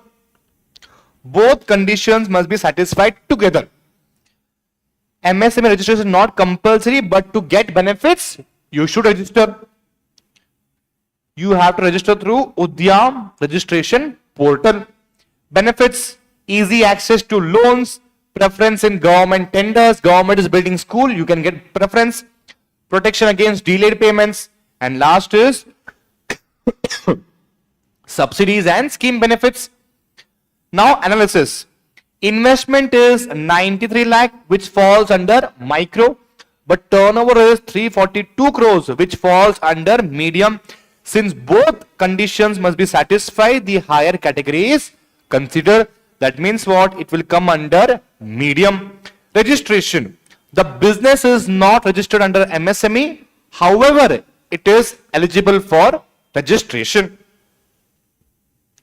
Place, guys, we know Balram has GST and income tax records which are required. Therefore, he can register through Udyam portal. Benefits, we know. Conclusion. That's it, guys. If such type of easy questions are asked in your exam, won't you be able to answer the question, guys? It's very easy now.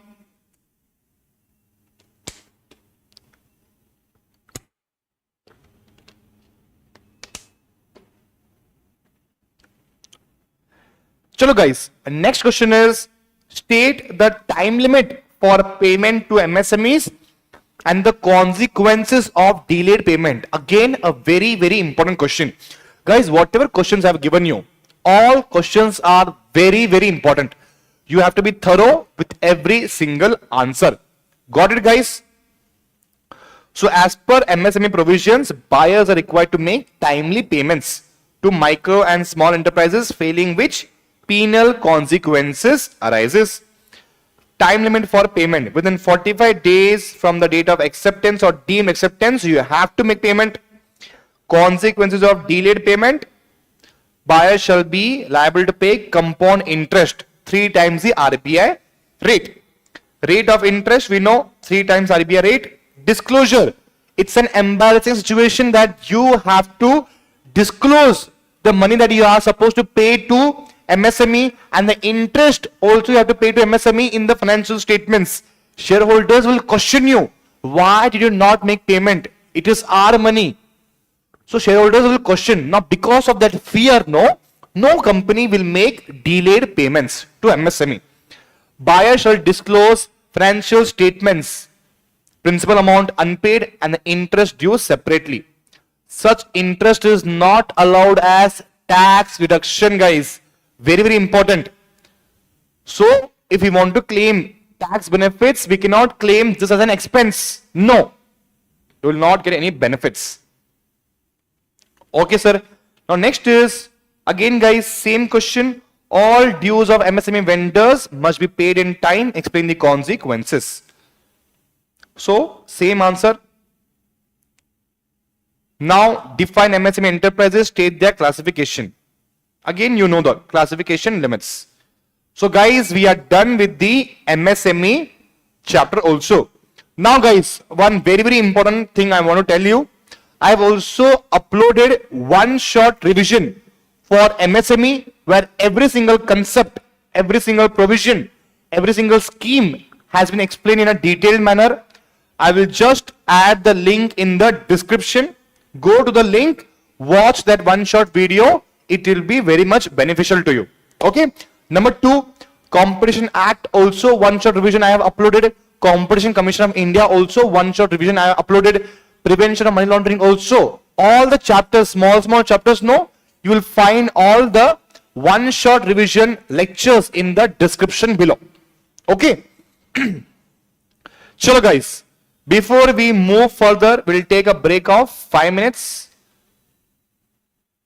We'll meet at 8:05 p.m. Okay? Sure.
Yes, guys. Yes, guys. Quick, click on online. And let's start with Competition Act. Guys, many students have requested me that, sir, in exam, difficult case study based questions have come in the have come from the chapter of competition laws. So, sir, please revise us using case study based question. Please make us solve case study based question. So, guys, one short revision for Competition Act and CCI we will find in the description below. Now, over here, we're going to solve all the case study based question of competition laws. Very, very interesting, guys. It took me a lot of time to make these case study based question. How many questions are there? 1, 2, 3, 4, 5, 6, 7. 7 questions. If you solve these 7 questions, you will not have any problem if any question has come from the chapter of competition laws. Okay, guys, let's begin.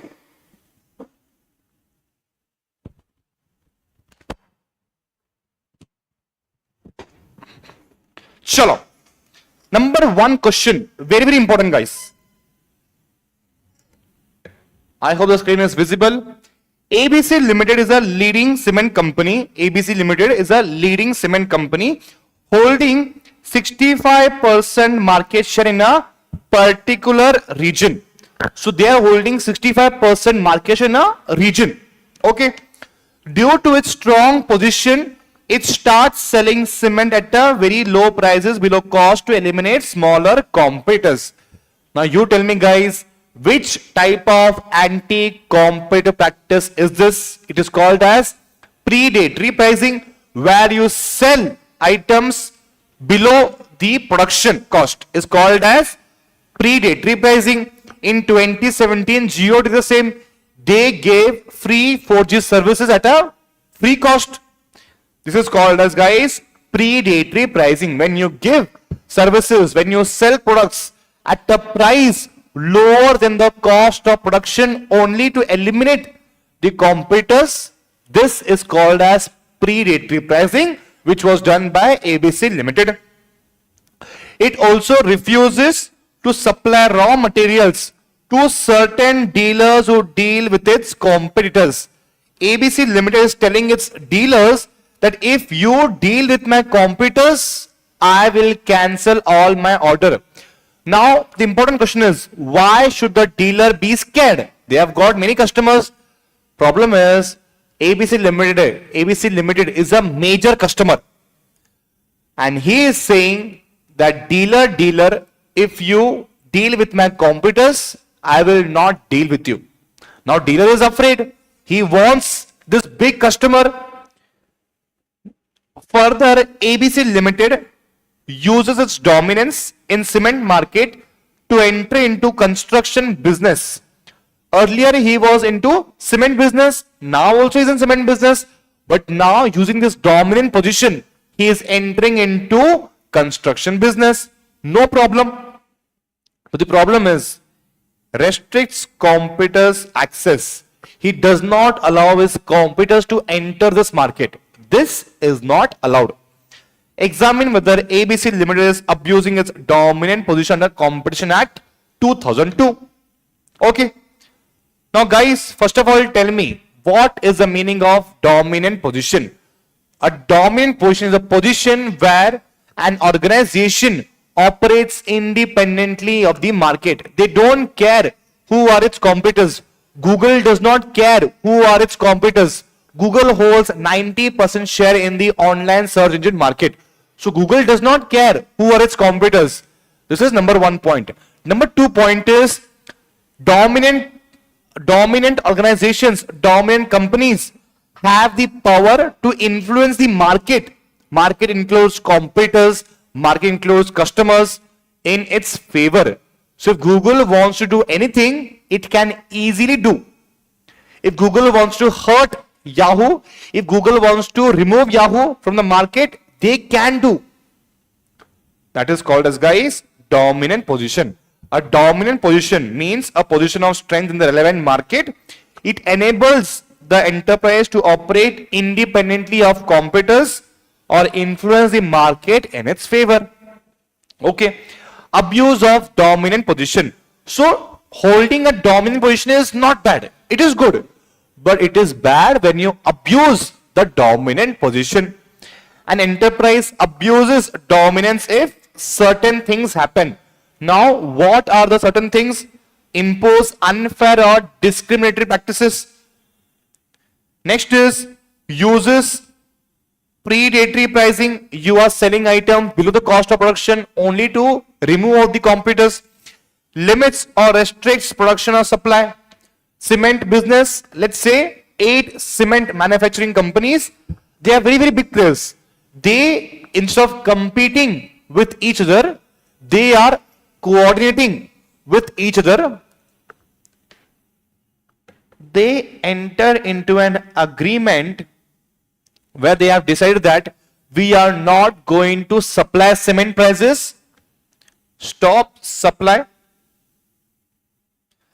Let us wait what will happen. Let us create an artificial demand in the market. Let people crave. Let our, let's say, let the companies, it could be construction companies, it could be buyers of cement. Let them fight, let them crave for the cement. After a certain period of time, then we will sell them at a very high price. That is called as, guys, limiting or restricting production or supply. You are restricting supply, you are restricting production. Why? Only to create artificial shortage in the market. Okay. Denies market access to competitors. You are not allowing the competitors to enter the market. Not allowed. Uses dominance in one market to enter or protect another market. For example, guys, if Amazon is into online retail business, now they have entered into Amazon Web Services, cloud. You know the meaning of cloud service? Cloud computing. So Amazon, which was into retail business, now they have entered into cloud computing.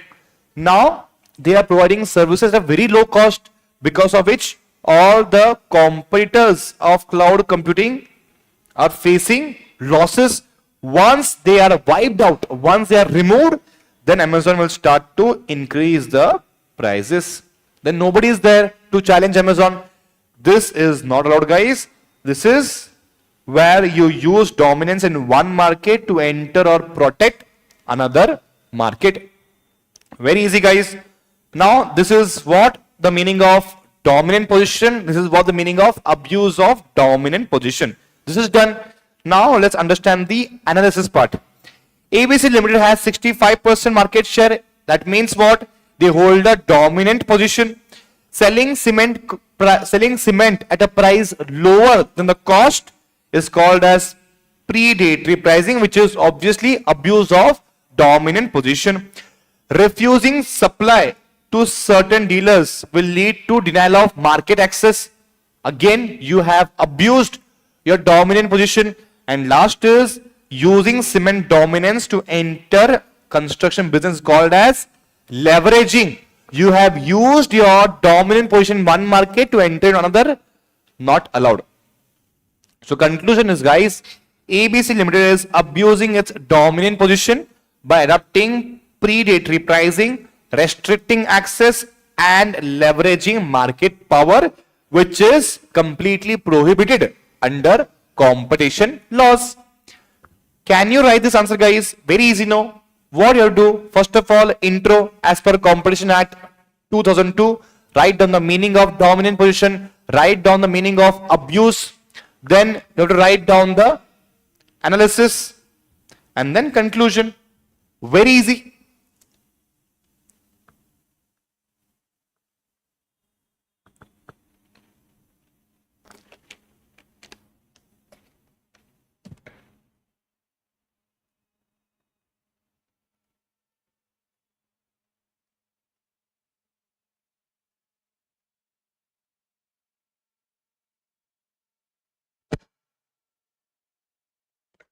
So now I'm looking tall.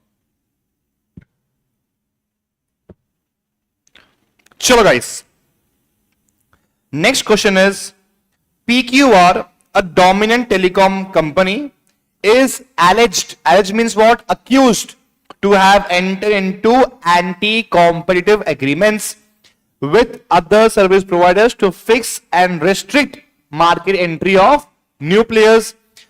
CCI receives information from a consumer association, and this one is important, and directs DG to investigate the matter. Sir, what is the meaning of DG? DG is like a police officer who will do the investigation work. He will prepare the reports, but he cannot declare who is right, who is wrong. That is the job of CCI, not the DG. His job is only to act as a police officer, not act like a court. During the investigation, DG conducts search and seizure at the offices of PQR Limited, collects emails and internal documents, no problem. Summons key executives for questioning, no problem. Prepares a report concluding that there is a contravention of the Competition Act. Till here, there is no problem. It's his job. PQR says that no, DG has done a wrong thing. DG has exceeded his powers by conducting search and seizure, which is baseless. DG cannot conclude guilt as only CCI has that power. Obviously, he is right over here. Okay. Examine the validity of DG's actions. So first of all, you have to write down the powers of DG. He can conduct investigation. He has powers similar to civil code, including what?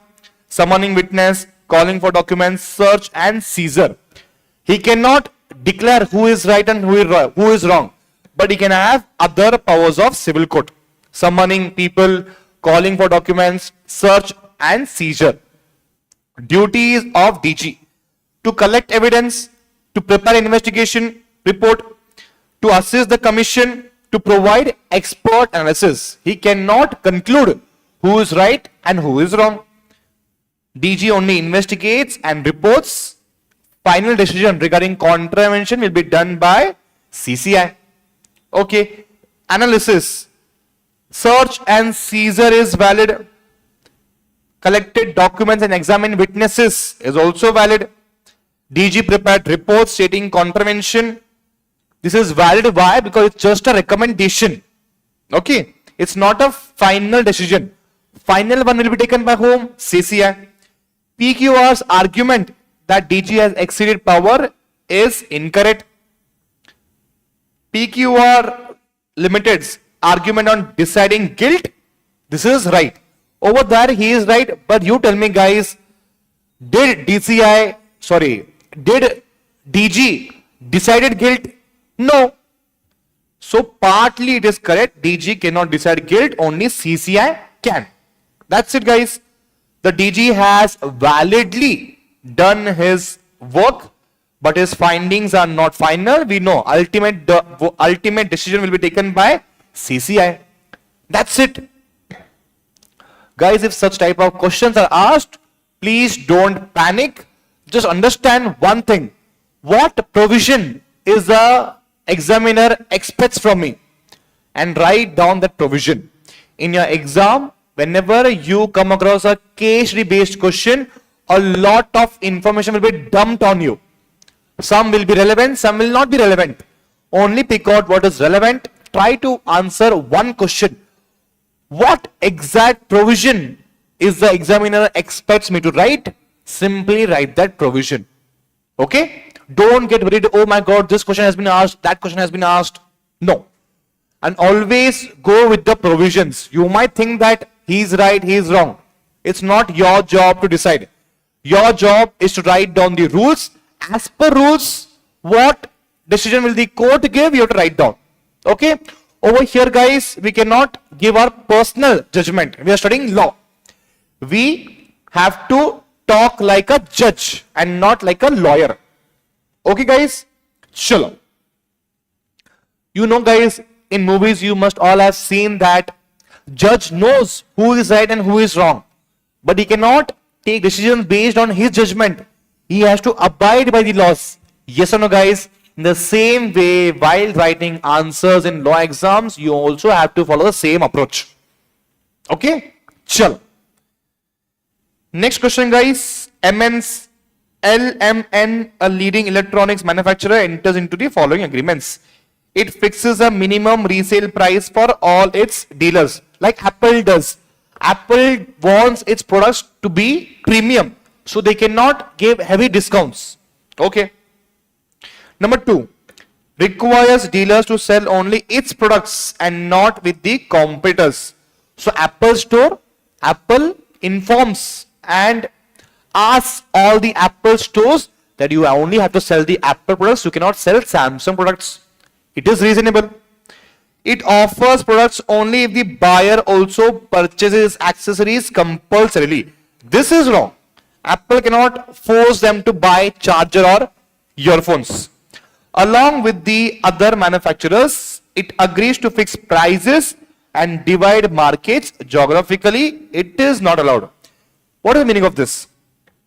Let's say Jio, Vodafone Idea, Airtel, BSNL. These people, so everywhere they are present.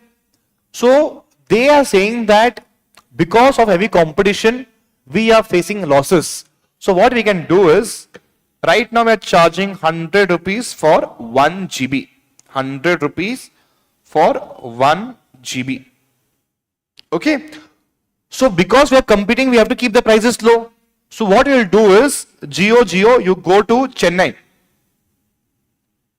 and you charge 200 rupees. We won't come in between. So whatever you will charge, they will have to pay you because there are no competitors in Chennai. Like this, markets have been divided geographically. This is not allowed, guys. Okay?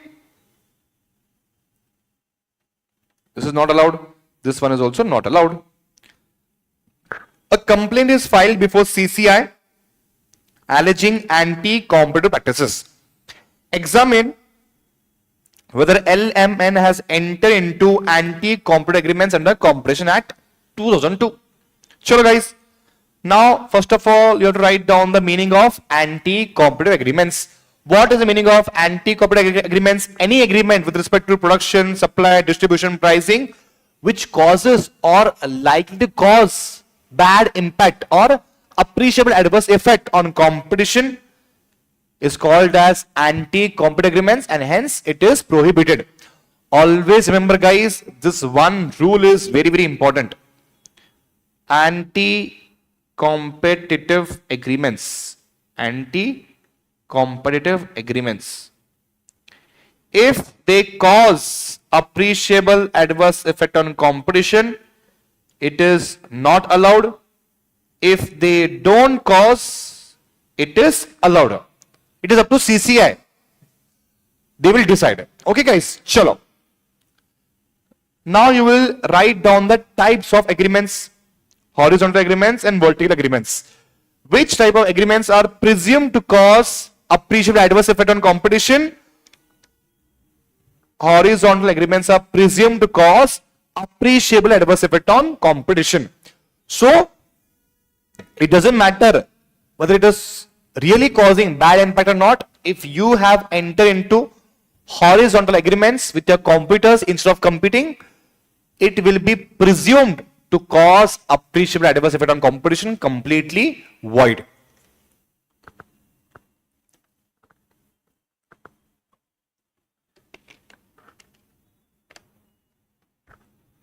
Okay, number 1 is, guys, cartel. Cartel means what? All competitors, instead of competing with each other, they help each other, they coordinate with each other. Market sharing, I told you, this is called as market sharing. Next is bid rigging. So if government is inviting tender, then, guys, it should be very fair. It should not be a case where A, B, C, the ones who are submitting tenders. Government is inviting tenders and these people are submitting tenders. Now what happens is, all these 4 people, they agree among themselves that I will give a tender of 100 crores, whereas actually it is going to cost 20 crores. Now, here's a trick. B also gives 200 crores, C gives 150 crores, D gives 130 crores. Now, you tell me, if you are in place of government, to whom will you give the bid? To whom will you allot the tender? You will give it to A. So, government has lost 70 crores because of bid rigging. Yes or no, guys? Why? Because government has got no options. These people shall submit the bid in a fair manner, independently, but they have collided, they have worked, they have cooperated with each other. It is completely void. Horizontal are presumed to be void. What is the meaning of vertical, guys? Tie-in arrangement. If you buy iPhone, you should also buy earphones, you should also buy the charger. Not allowed. Next is exclusive supply agreement. Buyer cannot purchase from others. So guys, let's say McDonald's. In McDonald's, you will observe that McD only sells Coke. They don't sell Pepsi. Why? Because Coke has entered into an agreement with McD that you cannot sell my competitors' items. It is completely fine. Always remember, guys, horizontal agreements are presumed to cause bad impact in the competition, but vertical agreements does not always causes bad impact in the competition. CCI will check. If it is reasonable, they will allow. If it is not reasonable, they will not allow. Okay. Exclusive distribution agreement. Seller restricts area or customer. Distributor allowed to sell only in Pune. He is not allowed to sell anywhere else. Completely fine. Refusal to deal. Restricting whom to buy or sell from. Obviously, if I want to maintain a very high quality, I will ask my dealers that you should only buy from this person because this guy gives amazing quality. So it is completely fine. Next is resale price maintenance. Apple, they cannot give heavy discounts on their iPhones. That is called as resale price maintenance. So guys, always remember, not every time this will cause appreciable adverse effect on competition, and again, not every time they will be reasonable. CCI will check and then they will tell. Okay, sir. Now analysis. Fixing minimum resale price, it is completely fine. Restricting dealers from selling competitors' goods, also fine. Forcing purchase of accessories, sometimes it can be fine, not every time. Fourth is agreements with competitors to fix prices and divide markets, not allowed. Now let's read the conclusion. Okay, guys, one second. You have to write answer in this manner. Analysis. RPM, which is a vertical agreement, it is not presumed to cause anti-competitive and will be considered anti-competitive only if AAEC has been established. I told you. But horizontal will always cause appreciable adverse effect on competition. It will be presumed to cause. Restricting dealers from selling competitors' goods, again, it is not presumed. Forcing purchase of accessories, not presumes. Agreement with competitors to fix prices and divide markets, this is an horizontal agreement. It is called as anti-competitive. So guys, this is the most confusing question that you have come across today. So please be ready with such type of questions. Okay. Remember, vertical will not be presumed to cause AAEC, but horizontal, it will be presumed to cause AAEC. That's the crux. Okay, sir. Next is question number 4. ABC India Limited, a large steel manufacturing company, proposes to acquire DEF Global Limited, a foreign company. Over here, combination limits will come into the picture. Turnover of $3.8 billion and assets of $1.3 billion. DEF Limited also has substantial business operations in India. ABC Limited plans to complete the acquisition without informing the CCI. Examine whether the acquisition requires CCI approval or not. Simply, guys, you should be thorough with the combination limits. Okay. If value of the deal exceeds 2000 crores, you will have to take the permission of CCI. Target enterprise a substantial business operation in India, you have to obtain. So guys, both these two conditions are satisfied. See, the deal is $3.8 billion, $1.3 billion. Okay. Next is India level threshold. Combined assets of parties exceed 2,500 crores or combined turnover exceeds 7,500 crores. They have to take the approval of CCI. Global threshold. This is important. Combined global assets exceed $1.25 billion or turnover exceeds $3.75 billion. You have to obtain the permission of CCI. So no combination shall come into effect without prior approval of CCI. We know this. Parties must give notice before execution of transactions. Any combination without approval is void. Now guys, they have to basically take the approval of CCI. That's it guys. Very easy. To find it more easy, you should learn the combination limits guys. Very, very important. Okay. Next question guys. See. XYZ Limited, dominant online marketplace, enter into agreements with its sellers to fix minimum resale prices and restricted them from selling on competing platforms. It also gave preferential treatment to its own products, thereby affecting the competition. So guys, over here they have abused their dominant position. Okay. Supposing if Google has also entered into online movie streaming business. Let's say we can call it as Google Prime. Google Prime. So Google in their search results, they don't keep Amazon Prime. They don't keep Netflix.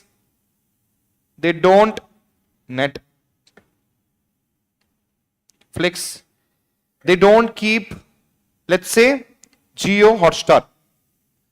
That means guys, Google has abused its dominant position. After inquiry, CCI of India found that XYZ has violated Section 3 and Section 4 of the Competition Act 2002. Now what orders can CCI pass? This is the question. So guys, CCI can pass how many orders? 1, 2, 3, 4, 5, 6. 6 orders. Number 1, they can order to discontinue such agreements or abuse in the future. Number 2, they can impose penalty. They can modify the agreement. They can issue further directions. Power to pass any other order. And last is order against the entire group. So if Google has a group, let's say Reliance Group. If Reliance Group is abusing its dominant position, CCI can penalize the entire group. So 6 types of orders. Number 1 is order to discontinue agreement or abuse right now also and also in the future. Number 2, imposition of penalty. Number 3 is modification of agreement. Number 4 is issue of further directions. And number 5 is guys, power to pass any other order. And order against entire group entities will be done by CCI. Okay. Next question is, ABC Limited is a large cement manufacturer holding 60%. Guys, one trick I will tell you. Whenever you read a case study based question, always read the last line first. So you don't end up wasting time. Sometimes this is crap. You have to read the last line first and then read the first paragraph. Understood guys? What is the question? Duties and powers of CCI is the question. So guys, what are the duties of CCI? To remove practices that harm competition, to promote healthy competition, to protect consumers, to ensure freedom of trade for all businesses. Powers of CCI. They can investigate cases of unfair practices. The commission can start its own inquiry on its own or by complaint by a person or an association or referenced by the government. Factors to check. Now, what all factors will CCI check if this agreement is causing appreciable adverse effect on competition or not? Entry barriers for new business. If Google is trying to cause a lot of restrictions so new competitors cannot enter the market, CCI will take that into consideration. CCI will check whether competitors are being pushed out of the market. Number 3, the commission will check whether competition is being restricted. And last is, because of this agreement, are consumers getting benefited or not? Supposing Jio has given free 4G services. Now they have done predatory pricing, but CCI also checked exactly what all benefits was enjoyed by the customers. So customers who lived in village areas, who could never imagine education, they got education, they got employed because of Jio's free 4G services. So all these aspects CCI will take into consideration. Now factors to check. First, CCI will check the market share. Is Google holding a dominant position? Number 2, what is the size and power? How much resources Google has got? Number 3, strength of the competitors. If Vodafone Idea, Airtel, they're also equally strong, then will not consider Google as a dominant position. Next is whether consumers depend on the company or not. Example I will tell you. We know that 2 companies manufacture aircrafts, Boeing and Airbus. But there is only one company that manufactures engines for all the aircrafts. That company is called as Rolls-Royce. So customers depend on Rolls-Royce completely. If Rolls-Royce does anything, everyone, the entire airline industry will be affected. Okay guys, so CCI will check all these factors before deciding. And then relevant market. CCI will check, are they competing in product market or are they competing in geographical market? Product market means what? iPhone, Samsung. They are giving same products, same mobile phones. So they are in a same product market. Supposing 2 dairy farms, one is in Chennai, one is in Maharashtra. Even if their product market is same, their geographical market is different. So they will not be considered as tough competitors. Why guys? It is very difficult to transport milk from Chennai to Maharashtra because milk is a perishable item. So they both are in a different geographical market. So they might not cause appreciable adverse effect on competition. So analysis. ABC Limited has 60% market share, so it is a dominant position. Okay, sir. Refusing to supply goods to some dealers leads to denial of market access. Giving discounts only to selected dealers create unfair conditions. These actions can remove competition and harm smaller companies. Therefore, Commission can investigate and take actions. We cannot say that immediately it can cause appreciable adverse effect on competition. CCI will check. If it is reasonable, then CCI will allow it. If it is not reasonable, CCI will not allow it. Last question, guys.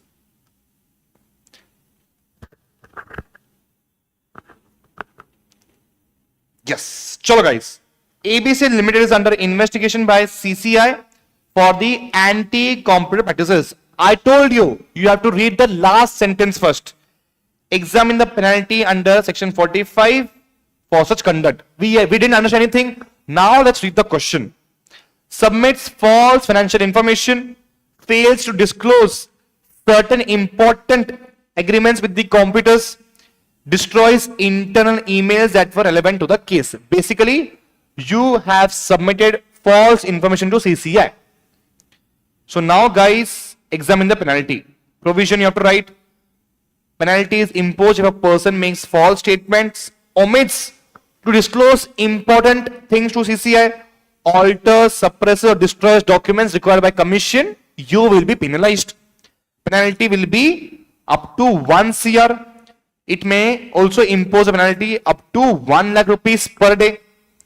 Lesser penalty is allowed if you come clean by yourself. If you only say that yes, CCI, I have entered into, I have done XYZ things, so CCI can give you a little leniency.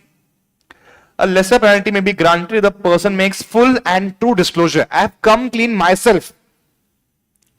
However, such benefit is not available if you have come clean after CCI has done all the hard work of the investigation. If before investigation, if you help, it makes sense. After investigation is over, your help is not a help at all. So after investigation, if you help, you will not get any benefit, but before, you can get chances of getting a benefit. Analysis. XYZ submitted false information which amounts to furnishing wrong things. The company failed to disclose important agreements which amounts to omission of material facts. The company destroyed relevant emails which amounts to suppression and destruction of documents, obviously not allowed. Therefore, all conditions for penalty in section 45 are satisfied. The claim for cooperation may not help fully. Why? Because violation is already serious and benefit depends on timely and continuous disclosure. If you have given disclosure on time that reduce the work of CCI before investigation, then you can get little benefit. If after the work is done, you have said that no, sir, take this information, take that information, these are the reports, not allowed. So conclusion is, guys, XYZ Limited is liable for penalty under section 45, which may extend up to 1 CR, an additional daily penalty for furnishing false information and suppressing material facts. That's it, guys. So we are done with the competition laws also. Who all are watching right now? Can I get a quick thumbs up, guys? Now, guys, tell me, type me, communicate with me all your doubts quickly. I will give you 5 minutes time. Varun, Ashwini, Prasanna, New Holy Culture, Jayanand. Guys, now drop me all your doubts. Whatever you have noted right now, drop me all your doubts. I will give you 5 minutes. Hey Siri, 5 minutes timer.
Yes, guys.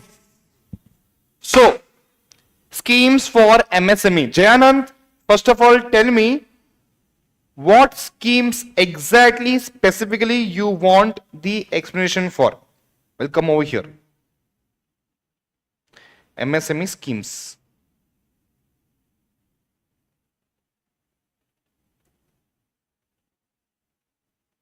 See, National Board for MSME is a body of individuals who will make the policy for MSME all across India.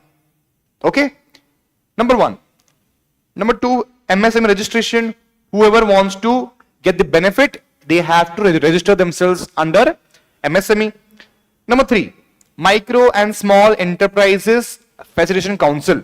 So, wherever there is any dispute, wherever there is any fight, conflict between an MSME and the buyer, the conflict can be resolved in MSEFC within how many days? 90 days. His job is to act as an arbitrator, resolving disputes. MSME shall be made payment within 45 days. Otherwise, penalty, not penalty, we can see that compound interest, 3 times compound interest will be applicable. Samadhan portal, this is where I think you might get stuck. Simple, guys. If government is making so many rules and regulations to help the MSME, it's the government's job to make sure that they are making payment to MSME timely. Now, how can we track the government payments? In the Samadhan portal. Then procurement preference policy. Government wants to build a school. Government has got 2 options. Either you go to a private vendor or you go to MSME. So law says that you should give preference to MSME. So MSME will get business benefit. This is called as preference. Procurement preference policy. Digital means what? You help the MSME with all the digital technology. Then comes secured loans, 10 crores. They can get, if an MSME is into a financial problem, they can get help from Revival and Rehabilitation Framework. International cooperation scheme, if an MSME wants to compete globally, they can get help from this scheme. Easy, guys. Whether all mind maps have been shared? Jayanand, today's session mind maps have not been shared till now, but definitely by the end of the math lectures, all the mind maps will be shared. Okay? Then, whether materials are updated? Yes, Jayanand, it is updated. Thanks for your support. Thank you, Jayanand. Topic for tomorrow. Jayanand, tomorrow's topic is FEMA. Okay? Government schemes for MSME specific schemes. Jayanand, in your exam, no specific schemes questions have not been asked. I know what you are trying to ask, but still, if you want to understand those schemes, I have uploaded one short revision lecture of the MSME. The link you will find in the description below. And over there, all your topics will be cleared. Right now, from the exam point of view, that is not important. But if you want to know that, I have uploaded one short revision lecture. Okay? Apart from that, guys, if you have got any doubts, please drop all your doubts in the comment section and then we'll be sorted. Apart from that, if you got any problems, just let me know in WhatsApp. Okay, guys? So we'll end the session over here. Thank you so much for watching. It really means a lot that you have stayed with me for 3 hours. Thank you so much, guys. And eat well, sleep well, study well. Thank you so much for watching. I will see you in the next one. Take care and bye-bye.